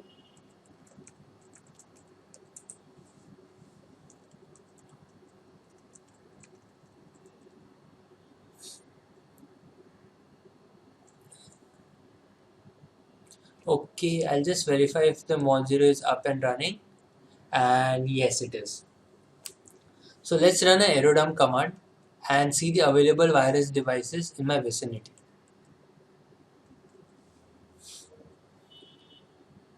Okay, so here you can see I have a Cisco based router which is using WPA2 and CCMP. So let's try to crack this. So what I'll do is, this is just a directory, so even if you don't type this, it won't create any problem. So what I'll do, I'll run aerodump ng specific to that particular BSS ID. The channel is 1. I'll write all the data packets to say WPA2 file, and interface would be Mon0. This is similar to what we used to do in the WEP based cracking method.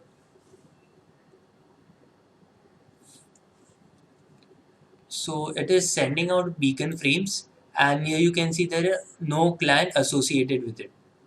What we are interested is, we are interested in a WPA handshake capture. So whenever some client connects to this WPA2 network, there occurs a four-way handshake. And if any client connects to the network, we'll be able to capture the four-way handshake. So what I'll do is I'll start my Wi-Fi in my mobile and I'll connect to the Cisco router. Now what will happen when I connect is, here you'll be able to see the client list, and along with that, here you'll see a WPA handshake. So let's try it out. Okay. So here you can see, as soon as my mobile client connected the Cisco router, it captured the WPA handshake. This is basically the four-way handshake that we are looking for. I'll control C it to stop. Now once we have captured the four-way handshake, now we can use dictionary or brute force method to crack it. So I'll do a ls, and this is the file which we are looking for in order to crack it. So in order to crack, I'll run aircrack ng command followed by the name of the file which consists the WPA handshake, and along with the dictionary file which is rocku.txt. I'll show you the rocku.txt before we actually perform this attack. I'll do nano root. It will take some time because it has something like a million plus entries of various password combinations.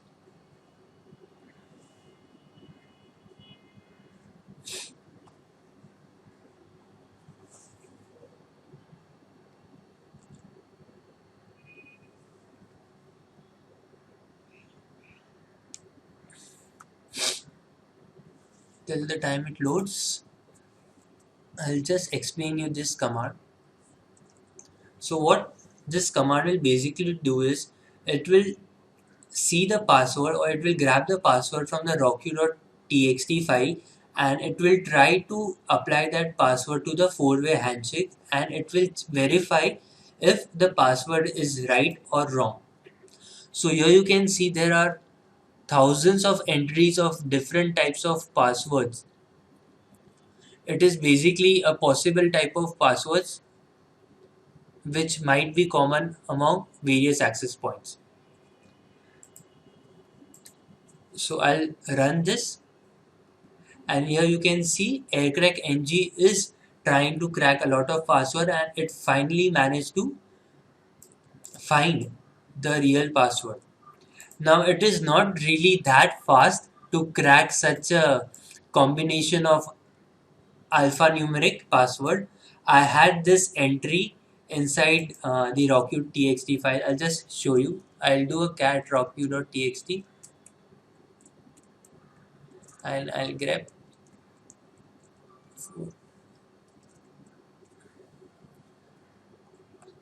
So here you can see I had manually entered my password between one of the entries inside the rocky.txt, and that is the reason it was able to crack it. Now the problem is, if you do not have one of the valid entries, then you won't be able to crack it. So one of the solution is you need to have a very big password file, typically of hundreds of millions of passwords, and hope that one of the passwords would be the valid password for the access point. If you're using some kind of a brute force method, as said, it might take few minutes, or it might even take lifetime to hack into the WPA2 based network.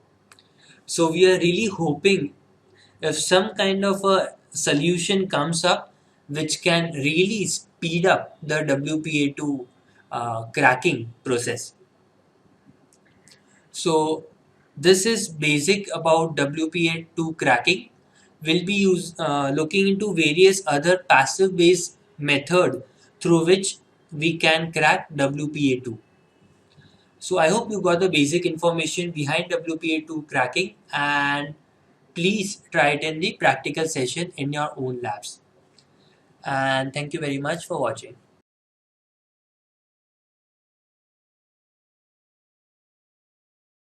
This module will be looking into how we can create a fake wireless access point in our nearby vicinity.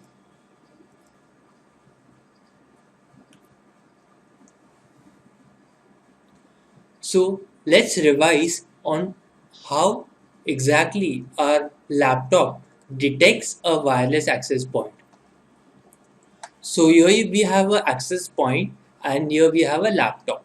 So whenever you start a particular access point, it will send beacon frames all over the area. So if the laptop has happened to be within the vicinity where the beacon frames are being sent, then laptop will take one of the beacon frame, and it will decode the information from it. Once it decodes the information, as we had seen earlier, it will present you a wireless device in the nice visual interface of your Windows machine.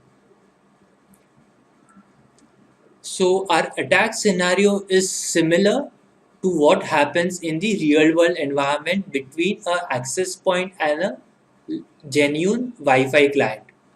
So instead of a router over here, we have our Kali Linux machine. The Kali Linux machine will be sending beacon frames, and any genuine user who happens to be within the vicinity will be able to capture the beacon frames and can decode the information, and it will give you a nice interface of the available Wi-Fi SSID. So we'll be seeing this in practical on how exactly can we do this. So MDK3 is a tool which can be used to send the beacon frames all over the network.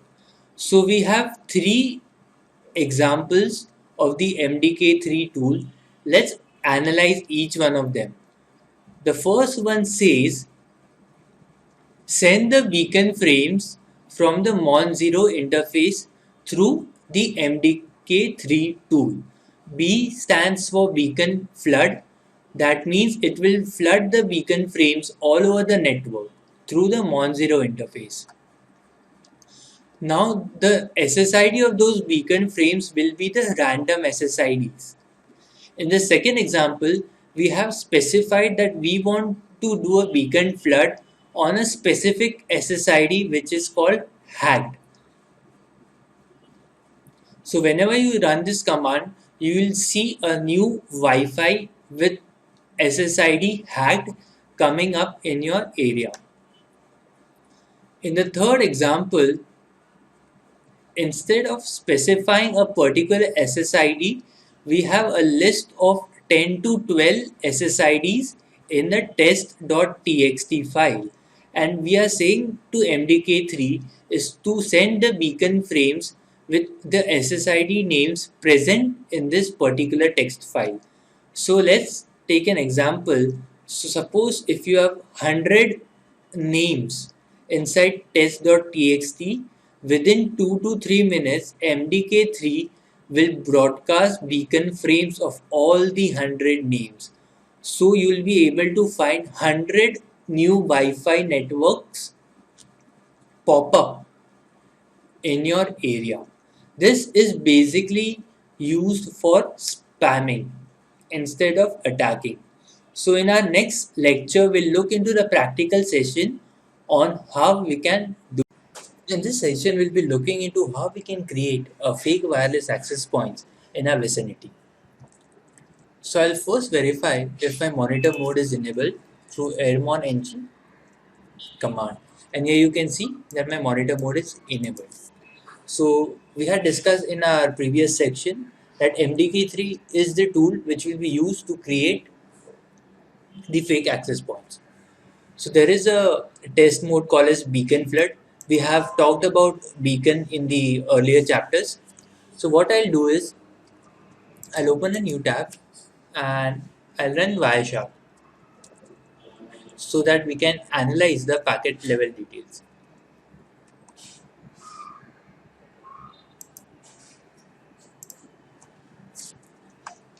I'll start a capture on the Mon0 interface. I'll stop the capture for a while, and here you can see there are a lot of beacon frames, and along with the beacon frames you can see the name of the SSIDs, and these are basically the wireless devices which are available in my area, and there are a lot of them. So what we'll be doing through MDK3 is we'll be creating such fake packets with the fake SSID values. So let's see how we can do that. I'll stop the capture, and before doing that I'll run MDK3 command. MDK3 followed by the interface name followed by the B. B stands for beacon flood. So I'll start a new capture and I'll run the beacon flood mode. So what this will do is it will send fake beacon frames with some random SSID parameters. So here you can see there are a lot of random SSID parameters, and it is sending a different channels at a particular instant of time. So if I can stop the packet capture, here you can see SSIDs with some random names which are available, and it is sending to broadcast domain. So any wireless device in the vicinity will be able to see these wireless packet captures. So this is one of the modes of the MDK3. I'll stop it. Let's look on how if we want to send out beacon frames with a particular SSID name. So we can do this with MDK3 Mon0 followed by B hyphen N and your SSID name. So let's say cyber spice at the rate, and I'll restart the wireless packet capture and I'll run this command. So you can see it is sending out beacon frames with the SSID cyberspice at the rate. And if I can see in my Wireshark, you can see there are a lot of beacon frames which are there with the SSID cyberspice at the rate. So this is the second mode which you can work with MDK3. The third interesting mode, I'll just show you. I'll go to the SMF folder. Okay. So what I'll do is I'll create a file with 1 to 100 numbers inside it. So I'll use a sequence command starting from 1 to 100 and write it down into wi-fi.list file. So if I go into wi-fi.list, you can see there are 1 to 100 numbers. Now what if I want to broadcast beacon frames with each of this number? So in order to do this, I can run mdk3 followed by the interface name followed by the beacon flood and wi-fi.list. So you can see it is sending out random packet with different SSIDs available inside the file. So if I start my Wireshark again, you can see various SSIDs with number 16, 15, 13, 12, 10, etc. So this is one of the simplest way to spam your area with the fake wireless access point. So I'll just close this down. Now these are the three modes that we had discussed, and many people use this kind of attack mainly for spamming. Please note that when you try to connect to these SSIDs, you won't be able to connect. This is just and sole only for spamming purposes. Now I have seen many devices which will not show you any Wi-Fi with these names, and the problem with this is because the MDK3 is sending out lot of Wi-Fi beacon frames with the same MAC address, and this seems to be triggering alert in many of the mobile devices. So what you can do is you can include the -m option, which will basically change the MAC address each time it will send a beacon frame. And once you do this, your mobile or your laptop machine will be able to detect the beacon frames. So this is all about creating the fake wireless access points. This is not an attack, it is just for spamming. We'll be creating a fake wireless access point for attacks in the later modules. So I hope you have learned something new in this lecture, which is a bit interesting also, and I would like to thank you for viewing. In this module, we'll be looking into how we can create a very simple Wi-Fi based jammer. I have seen a lot of people use this technique to block people from the internet access for hours. They believe that there is some problem with their internet connection. However, in reality, people, especially the neighbors, are the ones who are actually blocking their access. So let's understand on how this works. So let's say person A and person B are communicating with each other. Now person A has to go. So he'll say, I have to go now, bye. So now she understood that this person has to go and she replied back saying, bye, have a nice day. So this is basically a graceful end of communication. However, there can also be a disgraceful end of communication where person A just walks out. Well, it is possible to do that, but people generally do not do. right? Because it is disrespectful and disgraceful. Similarly, in wireless communication also, there are some predetermined graceful end of communication which takes place. And let's see how it works. So this is a client and this is a Wi-Fi, and there is a connection established between client and Wi-Fi. So as the connection is established, client is able to search the internet and the data is being exchanged between the client and the Wi-Fi. Now, clients wants to close the connection with wireless device. So what will happen from inside is it will send the deauthentication packet, which basically tells to Wi-Fi that I want to close the connection with you. The wireless device replies back with the deauthentication, and then the connection ends between the client and Wi-Fi. Now, this is the basic scenario of a graceful end of communication between client side and the wireless side. Now, let's see how hacker use this opportunity to block a legitimate client connection with a wireless access point. So we'll minimize our presentation and let's start our practical session. So here I am connected to my Cisco device. As you can see, it's a WPA2 based network. So my main aim is to deauthenticate the Windows client through my Linux machine. So let's see how it will work. So if I'll try to ping my router, you can see it's getting replies. So that means that we are connected.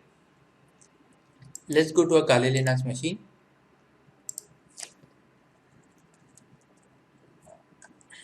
Okay. So I have my monitor mode enabled. Oops, it's not enabled. I'll just start it. Airmon ng start WLAN 0. ng start WLAN 0.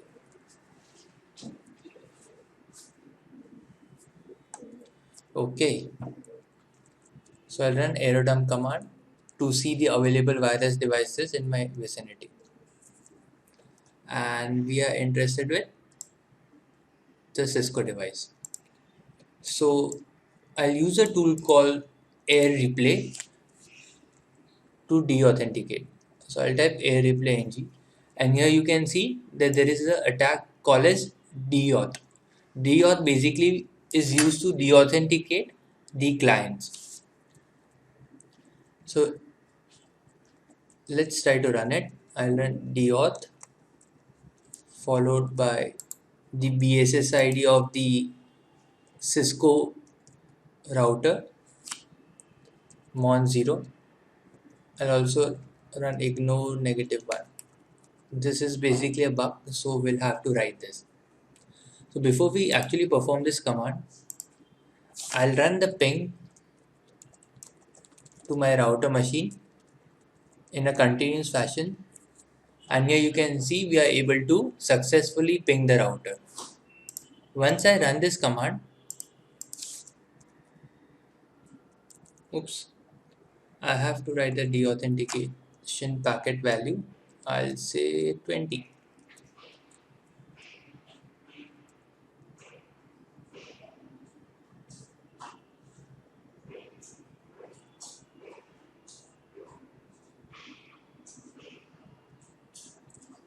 Okay, so it says mon0 is on channel 2 but AP uses channel 1.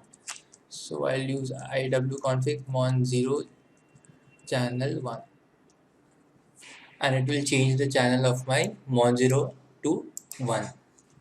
I'll try this again. Okay, and you can see it's sending the broadcast. I'll open up my Windows client machine, and here you can see it is showing request timed out. That means that my Windows machine got deauthenticated because of the deauthentication frames that have been sent from my Kali Linux machine. So basically, this attack works mostly everywhere, as said, except the enterprises where they have been using the wireless intrusion detection system. Now, it will take some time for the Windows machine to come back up, even though I have sent the broadcast deauthentication. It will take a bit of time to connect back. So this is all about the deauthentication. One more thing which I wanted to show you is that this attack that we have used, it will basically deauthenticate all the clients which are connected to the router. So let's say there are 10 clients which are connected to the wireless router. This command will deauthenticate all the 10 clients. Now, what if we want to deauthenticate only one client? So in order to do this, we can run aerodump ng with BSSID of the router. I'll run this in separate tab so we can see it. Aerodump ng followed by BSSID of the access point. The channel is 1 and we'll be looking into Mon 0. So currently there are no clients which are associated. So I'll turn on the Wi-Fi of my mobile device to connect to my Cisco router. I'll type in the password and I'll try to connect. And you can see that my mobile client is connected. So let's say there are 10 clients which are connected over here, but I only want to deauthenticate my mobile client. So what we can do over here is, instead of running this command as a whole, I'll type -c followed by the MAC address of the client machine. So this is my mobile MAC address and I'll run this command. So what this will do is, this will basically send deauthentication to only my mobile device and no one else. And currently my mobile is deauthenticated. So I'll control C, and this is all about the deauthentication practical. This is in a way a very dangerous attack. So I would recommend you not to do it on others' wireless devices. So I hope this video has been informative for you, and I would like to thank you for viewing.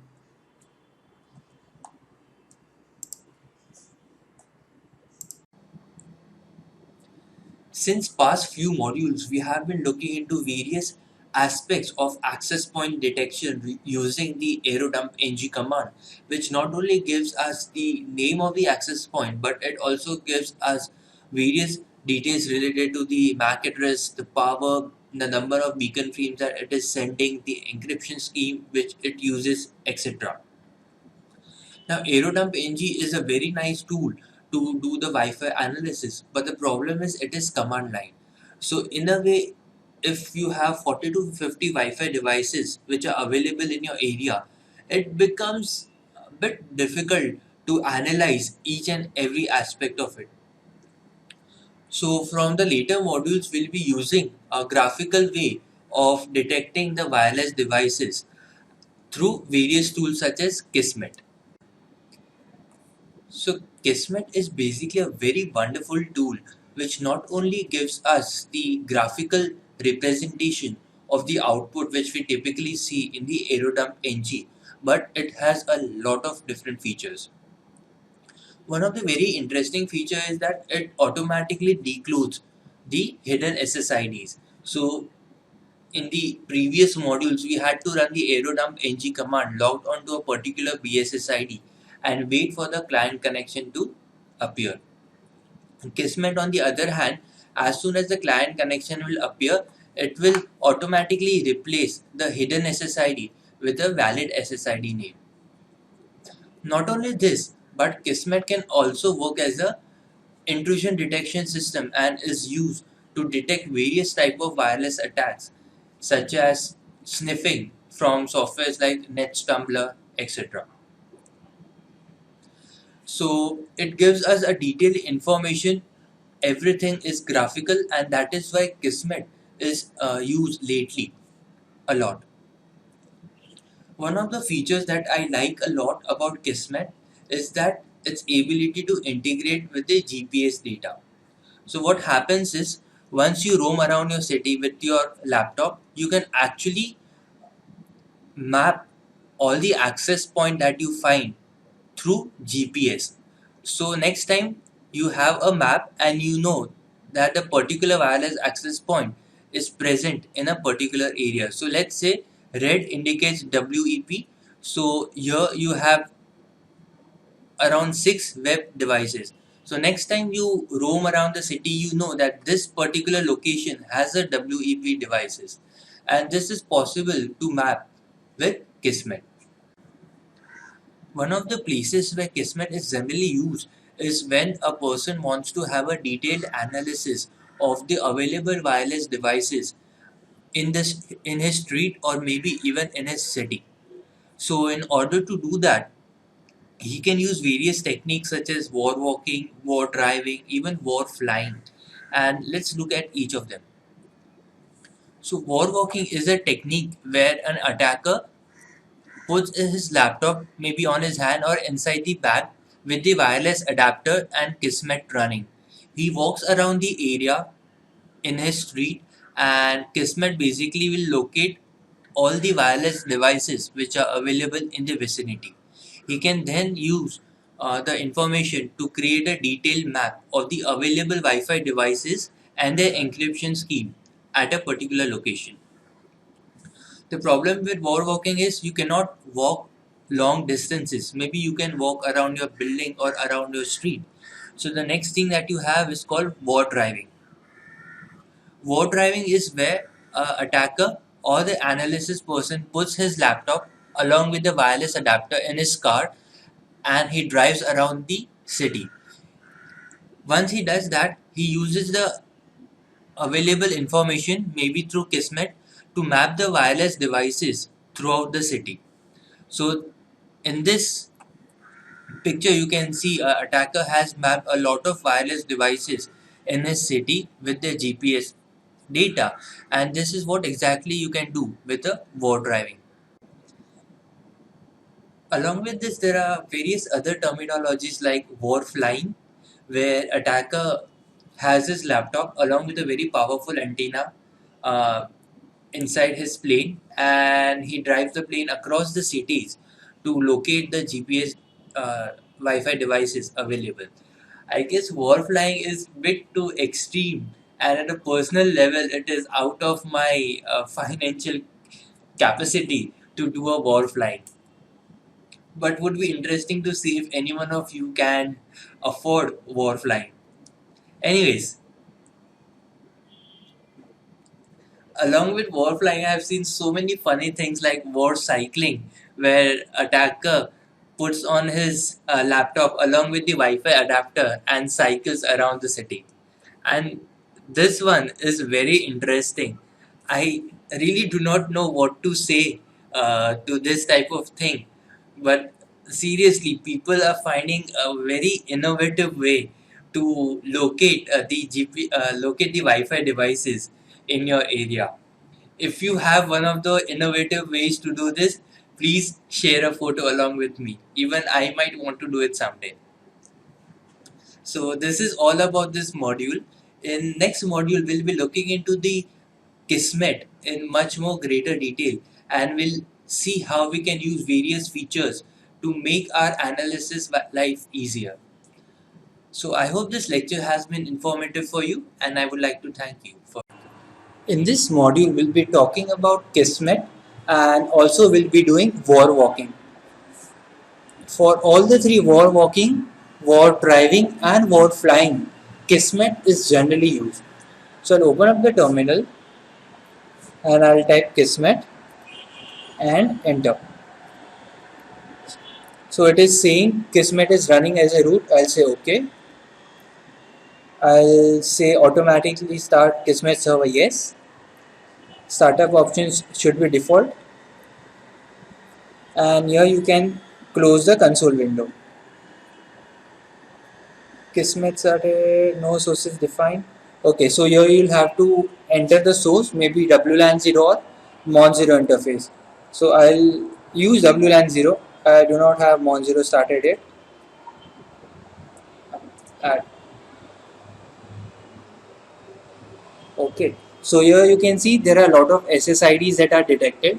I'm at my street right now, so you'll be able to hear some noise. The SSID with red font is basically WEP based devices, and there are a lot of WEP devices. As I said, once you roam around, so I am doing war walking right now. I am going through the street to detect as many Wi-Fi as possible.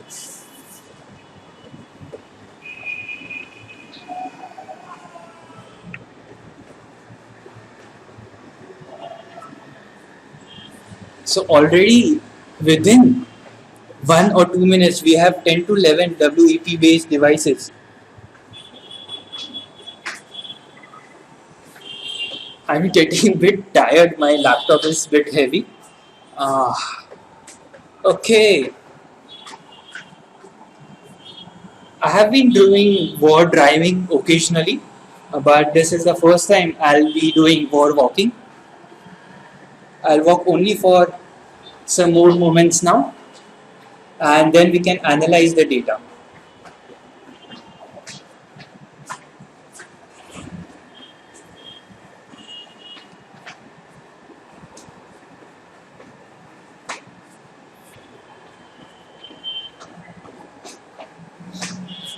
Few seconds more, and I guess this is it. Now we'll close the capturing with Control C. No, before we can do that, we can analyze each of these Wi-Fi devices. There are so many WEP devices, right? I already showed you. So once you click enter on one of those devices, what Kismet will do is it will show you detailed information related to the channel it is running on, SSID, the beacon frames, the type of encryption, the overall signals, and so many other things.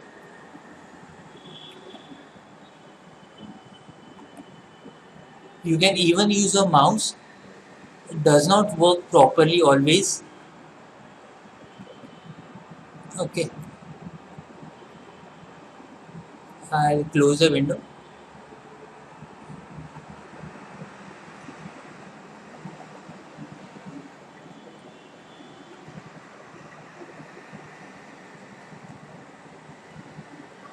So one of the things that Kismet does automatically is once it finds any client connected to the hidden SSID, it will automatically change the SSID name.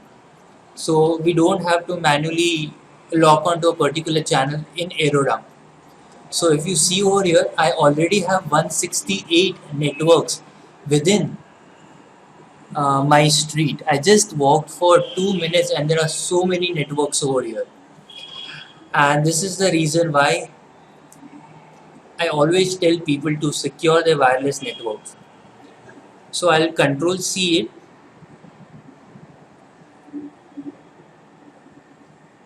and once you close the Kismet, what Kismet will do is it will basically generate the log files. So even after you close the Kismet, you will still be able to see all the wireless access list. So if I do nano Kismet 07 2 14 112,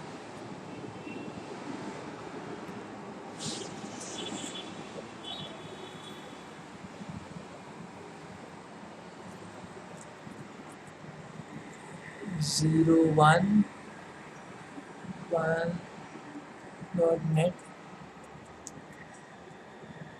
So here you can see even after you close down the Kismet, it will log all the information for you so that you can analyze each and every access point later in future detail. So this is all about war walking. if you have a car, you can even do wall driving. And if you have a plane or you can afford one, then wall flying would be really great. So this is a very short lecture and I would like to thank you for viewing. In this module, we'll discuss what are the future courses that you can do in order to get yourself an expertise level of knowledge in the field of wireless security. So throughout the course, we have learned the basics, both theoretically as well as practically, behind the concepts related to wireless hacking and wireless security. So I believe now you are capable enough to protect not only your wireless routers, but also help your friends or maybe others do so. But this in no way is an advanced level wireless security certification. There are a lot of courses that are being offered which provide advanced level knowledge related to the wireless security. Two of the best among them are provided by SANS and Offensive Security. So at a personal level, I find SANS much more better and detailed compared to that of the WIFU certification which is given by the Offensive Security. However, the charge of SANS is also 4 to 5 times higher than that of Offensive Security. So let's look at the certification. So this is the SEC 617 Wireless Ethical Hacking Penetration Testing and Defenses. This is the certification which has been offered by SANS. It covers various aspects related to wireless security, wireless LAN assessment techniques, rogue access points, wireless hotspot, etc. It also covers attacking web WPA2 devices, etc., along with Bluetooth hacking and other things. In a way, it is a very detailed certification. However, the cost is also very high. So the cost of this certification is around $5,000. So it comes to around 3 lakh Indian rupees if you convert. The second option that you have is offensive security wireless attacks or offensive security WIFU certification. It is not as detailed as SANS, but the cost of this certification is $450. Definitely, it is a very good certification, but you'll have to study a lot. It is not an easy one. So maybe if you want to go into the advanced level, you might want to choose either SANS or even WIFO certification provides a very good opportunity to enter into this field of wireless security. Now, I have many friends who are working as a wireless intrusion detection specialist and they have done some of these certifications. So, maybe if you are really keen to go into the wireless domain, then it is better to do specialization in one specific field rather than a vague field like programming. So I hope overall this course has been informative for you and you would have learned a lot of different things. And if you have doubts, you are always free to email us. So I would like to thank you for viewing and have a nice day.